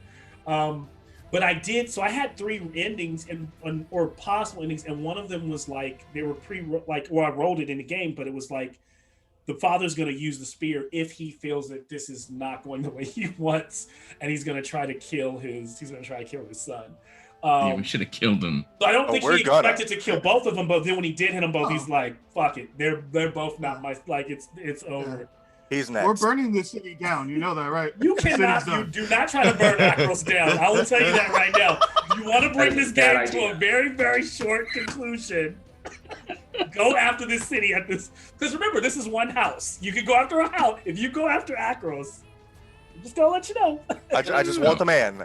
We just take care of the daddy. That's fine. Yeah, it's not a problem. It's just all of the city that's between me and Pentos right now is getting set on fire. Like, I'm not saying the whole city. There's just gonna be a line. Malcolm, that was brutal. That hit, man. because I knew it had to be a strong hit, and I was like, I hope it doesn't kill him outright, because I was like, it's the spear that he fought the dragon. So I don't even know if everybody else even knows the story, but I just wanted it to mean something to Proxenos, which is Proxenos' father fought this dragon that he brought up in the first conversation. And so that damage was 25. I sent him, I said, you're about to take 25 damage. Does that put you down, or does it outright kill you? And he's like, it puts me 1 hit point away from being outright dead. And I was like, All right. Sounds great. Yeah, that sounds right. That was fun, man. I appreciate it. That was quite the ride. Intense. That was rough without our other two. And I think everybody had their moment too. Like Fitz was down, but when she hopped back up, she made all those little damages count on that Minotaur. The dagger, the couple slices. So yeah, tell me. Yes, she did. Broke. I had to get something in there. I didn't realize I have no distance. He's not broken. You're out here rolling wisdom saves against my abilities. My ability is just that I get in and out of fighting range. Like I'm not. They should make wisdom saves about whether I'm a counter attacker. I know. I'm not nothing against it. Yeah, it's great, but it's like You're like, no, screw this. It's like a Street Fighter spam move. I get you. You was just like, fuck this little dude. But to do that, I have to give up my shield for the round. Gotcha. Yeah, that makes sense. So like the fact that I was doing that and then going straight back to the Minotaur, I was putting all faith in your guy. I'm giving you shit, but you're making big risks. You're making some big risks to make that happen. So when I do the bonus action, when I do the ancestral guidance, I have to fight reckless. That's what I'm told about my character. Every time I do ancestral guidance, it's got to be reckless. There's no holding back. That was so good. I held back a little bit just because I didn't want to take any of Proxenos' shine by showing my other spells now. I am fucked up right now. Oh my god. Did you see any of it coming when you saw the shadow wiggle last game? Okay, I never expected it to be like this. I was like, it's like maybe he'll help a little. Like that's the most we expected. I was gonna save it, and I was like, no, I think if this all goes this way, then and it went the way I actually was hoping it was gonna be a little bit more tougher. But like you guys were mopping the floor, I was like, okay, so Penthos is definitely upset. You weren't mopping the floor. Don't get me wrong. Like you guys, a couple people went down. It was getting tough, but I think that you guys had a good control of the flow of the battle for the most part. Somebody was bound to go down in this fight. At least go down. So good job on you all. Strategically, you handled it really well. You guys the main thing was the trap was getting off of the platform on turn 1. Everybody did that successfully. Getting off the second platform on turn 2, then it turns into a bloodbath. Because if everybody was, because for a second I thought the party might wait for the baddies to come in, and then that would cause. That's also why I sent the Minotaur around the back, because I thought maybe Tyroxes will double back over the other side, get him in the middle when the thing drops. But nobody did that. It was really smart. So when the water dropped, it was perfect, It was a smart move, Mal. Like, if it wasn't for the fact that you had range fighters, we probably would have stayed there. Probably would have stayed there. I should have, if I would have sent them more melee, but I imagine they were going to try to send the range fighters to just kind of ride the outskirts and fire while the Minotaur went in for the heavy. But, I didn't want it to be, like, lopsided. I just wanted it to be, like, if you guys think right, you'll win, right? Like, if you do this right, you'll win.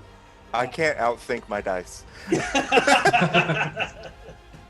not gonna lie, I didn't foresee the second layer of the trap. I did not foresee the second portion. I thought the middle portion was gonna stay for the whole battle. Yeah. I didn't. When you told me that the boat was coming up from there, I was like, what? Of course it makes no sense, but this isn't Rome. This is D&D world where they have magic and magical compartments, and they funnel the water out wherever they go. Let's not get twisted. Rome used to flood the Colosseum to do boat battles too, that's so what I'm sure they had that nonsense. So that's where I like in the. Oh, sorry. Go ahead, man. If you gotta go. No, you're good. It's really late, and I've got more work in the morning. Brother, I love being your partner, man. Yeah, we'll figure this out. Hopefully next time it's a little more epic. By the way, Josh, complete different side note. The guy like Divinity Original Sin 2, the guy that I had that wants to play. We want to have a kind of like a set schedule of like when we are going to do that. Right. Well, I'll text you. Sounds good. Yeah, even if we could just manage like a day a week, easy sauce, and we'll get with Max too. Yeah, sounds great. Did anybody take pictures of this fight? Because it was so beautiful. I didn't. Damn it! Good night. I'll have to reset some things. Yeah, it's okay. I mean, you can always. I'll have to like reset some things up, take some pictures. Stage some of the Yeah, stage some of them. The close-up camera was easier for me to see things. The far away camera, I couldn't quite tell what was going on the board. Even when you pinned it, Yeah. Okay. I was never in the close-up camera until the last 2 rounds, so that's why the fourth camera is necessary. That's interesting because I have two laptops set up. So on my close-up camera, I can kind of see where everybody is. But I get it. Yeah, it makes sense. So I tried to have. I And by the way, maybe I just don't have good enough internet. Were you pinning them both? Me. Got it. It might have I was alternating between the two. Yeah. I was going back and forth between. You can also double pin now or triple pin in Zoom now. Yep, you can pin two side by side. You can pin multiple. Pin and then add another pin, and it will keep those 2 or 3 images where you want them. Unless you're do the update. I think I need to upgrade. Yeah, just update your I must Zoom. have to update. And you because in our last Alien game, Eddie had all his 4 screens pinned so they would not move. It was pretty cool. And I can do it too. So I've pinned them and I can pin several screens together. But yeah, the close one was meant to. So I was trying to do more of a move around shot. Yeah, I like that. And then I was trying to do, and then I could also alternate between this one and then this third one I had here, which is like a side down, which I only use for the opening sequence. But I knew this was going to be a big field, so I kind of want to make it feel like that, and not. Yeah. But I fully appreciate it because I was in that northwest corner. Yeah, you were over here, and you could see it. I was like, I guess I stabbed the centaur. I don't know. And just. Props to you, Malcolm. That ending with just a spear, oh. Thanks, man. Yeah, I didn't see that coming at all. I was getting ready for Medios to take you down, and then having for us to avenge you. Yeah. So yeah. That was one of the original kind of ideas. Okay, if it goes this way, if he goes down early, they're going to jump in, and then there's going to be a fight with Medios, right? And then that way it would have been. Because then I think Helliot would have stepped in. Then it would have been Medios on Helliot crack fighting everybody. But there was a couple different ways this story was going to go. But I definitely, I think my favorite is the way it went. So this was my favorite. We were fully going to throw him to the sharks. I know you were. Oh, yeah. And I also knew that in his heart, Proxenos did not want his brother to die. So I'm also glad his brother. So he actually won in that way. But I'm sure he's still thrown for a crazy loop. And then there's things to talk to mom about. There's there's a lot. There's going to be a family dinner after this. I'm certain of it. So yeah, this was definitely inspired by the what's the Greek mythos where Hades comes to Earth and takes Persephone. Yeah. So your mom is kind of in that situation at one time. Yeah. We're probably gonna have to get your mom out of here. Yeah. So if you want to pack it up, I think have to get moving. I think Medios can't stay here either because he was also disowned. So that's on him. Yeah, that's on him. He a man. I don't care. It's Sparta. He's grown. So now what I will share between now and the next episode, I'll make it very clear though, is that you guys did win. So therefore, regardless of what Penthos thinks,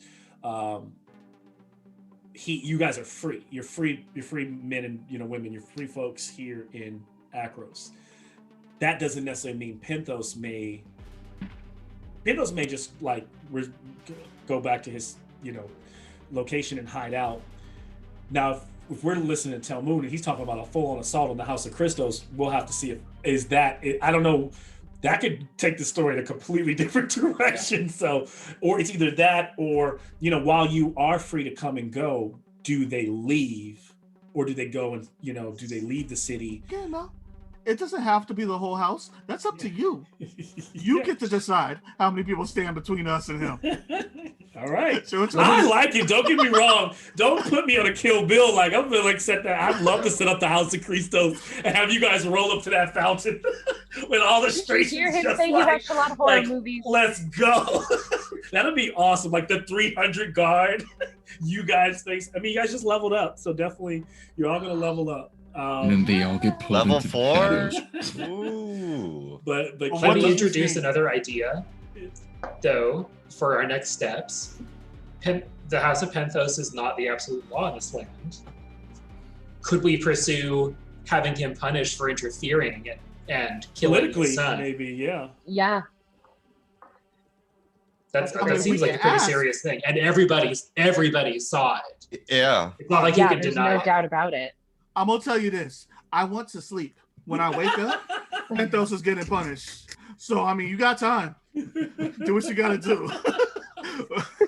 This story is going completely in a different direction. Like I'll tell you the one thing about this, regardless that I planned, I did not think of Penthos is not supposed to be like some overarching necessarily villain that they go after. Because I'm also considering will Proxenos allow you to go after his dad? Proxenos, we're killing your daddy. We're killing your fake daddy, bro. That's fake daddy. That's not even your real daddy, no, bro. He's got to die. This is. I think that this is a total like insane shock. Not only finding out about Erebos, but also the fact that his the person that he actually looked up to, like he always knew that he wasn't a great person, but he would never imagine that he would just spear him and his brother like that. Yeah. So your Anakin daddy really was Darth Vader. This is great. I'm loving it. Oh, this is good information. Oh man, because now I can focus on Penthos. Like he's gonna be something else. Because my Penthos is Leonidas, so it's. And we know how that turned out. Well, yeah, he doesn't make it. So, but you see, he's ready for a fight. You know, he's gonna be ready. With Taroxy shooting one arrow at a time until he dies. Yeah, I wasn't gonna give that. Unfortunately, I wasn't gonna give it to Josh. I was like, you can't. Nope. His people have like closed him off and brought him away. So after he missed the first one, I was like, I gave him the first shot. But when he missed that first, I was like, he's getting away. He's gonna escape. Yeah, no. Phalanx closes. I get it. Phalanx, so not even taking into account like how I add like that you had already thought of that even before I even said like I had to. So then that's when I was like, that's a perfect way to bring Apo back into the good graces of Erebos, because what made me the plan was. So if I had to be all honest, I hadn't thought of it till the episode before last game so that was supposed to be a random encounter, and I've been trying to figure out what to do with Proxenos' character. And my goal was that one thing that was always for sure in my mind is that Proxenos thinks he's his own man all the way, but he is he's one of the gods, and he doesn't know it. So then when I had the random encounter where Ochesius was trying to choose, and you guys went through all that philosophical stuff, and you chose to have the son die for the greater good of Akros, I was like, wow, that's powerful, because you guys actually saved his father's life, because if you would have chose Erebos, Penthos would have died, which in the way, Erebos was the good guy. He was going to have Penthos killed, Penthos Strations would have died, and Ochesius' son would have lived. So you guys chose for Ochesius, but Ochesius chose for his son. And then I thought, Erebos is super low-key. He's one of the only gods that does not like to come to Earth a lot. And so I'm like, if I'm having Erebos come and show up and do all this big razzle and dazzle, why is he doing it? And then I'm like, oh, because it was a pre-written like adventure on Ochesius choosing. So I'm like, why does Erebos care? Because Erebos wants to see if he's willing to choose his son at all costs, because Erebos has a son in Akros. Yeah. And it's Proxenos. Nice. So that was the play.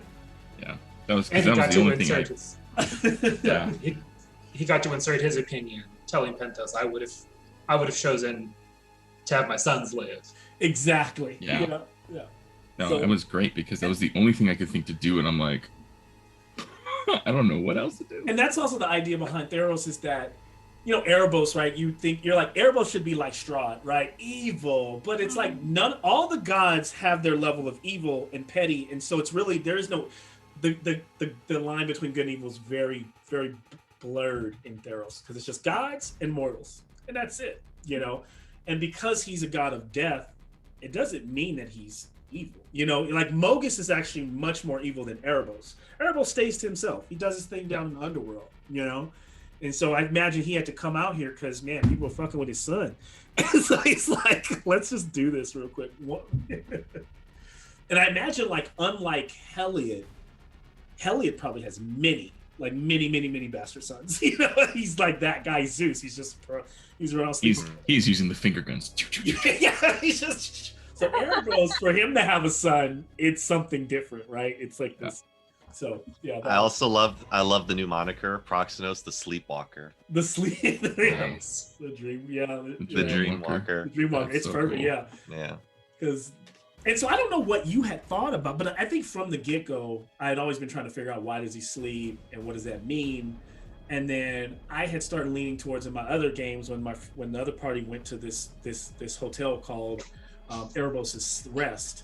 I was like, okay, death has a lot to. So that's where I don't know if that's even in Theros lore, but I attribute sleep very close to being close to Erebos. Because I imagine, just like when you lie in Theros, you pay homage to Phoenix, even if you don't worship Phoenix, because you're lying and he's the god of deception. So when you sleep and your body's as close, that's the closest to death you can be. You're the closest you can ever be to Erebos, which in my opinion means that Proxenos is like 16 hours a day. He's just right there on the verge of being in the underworld, which is perfect, So it was a fun episode. I was hoping it was going to land if I had to go down that road, but it was fun to bring that out. Yeah. And trying to shock Nick is also hard because he makes these crazy characters. So it's like, how can I throw it back at Nick? Like the shit he's throwing at me, and I'm like, bam, you take that. What do you do now? Yeah, that definitely changes things. Oh man. The look on Nick's face was great. I was like, I don't think I've seen that. Oh man, exciting stuff. The only time that I had that similar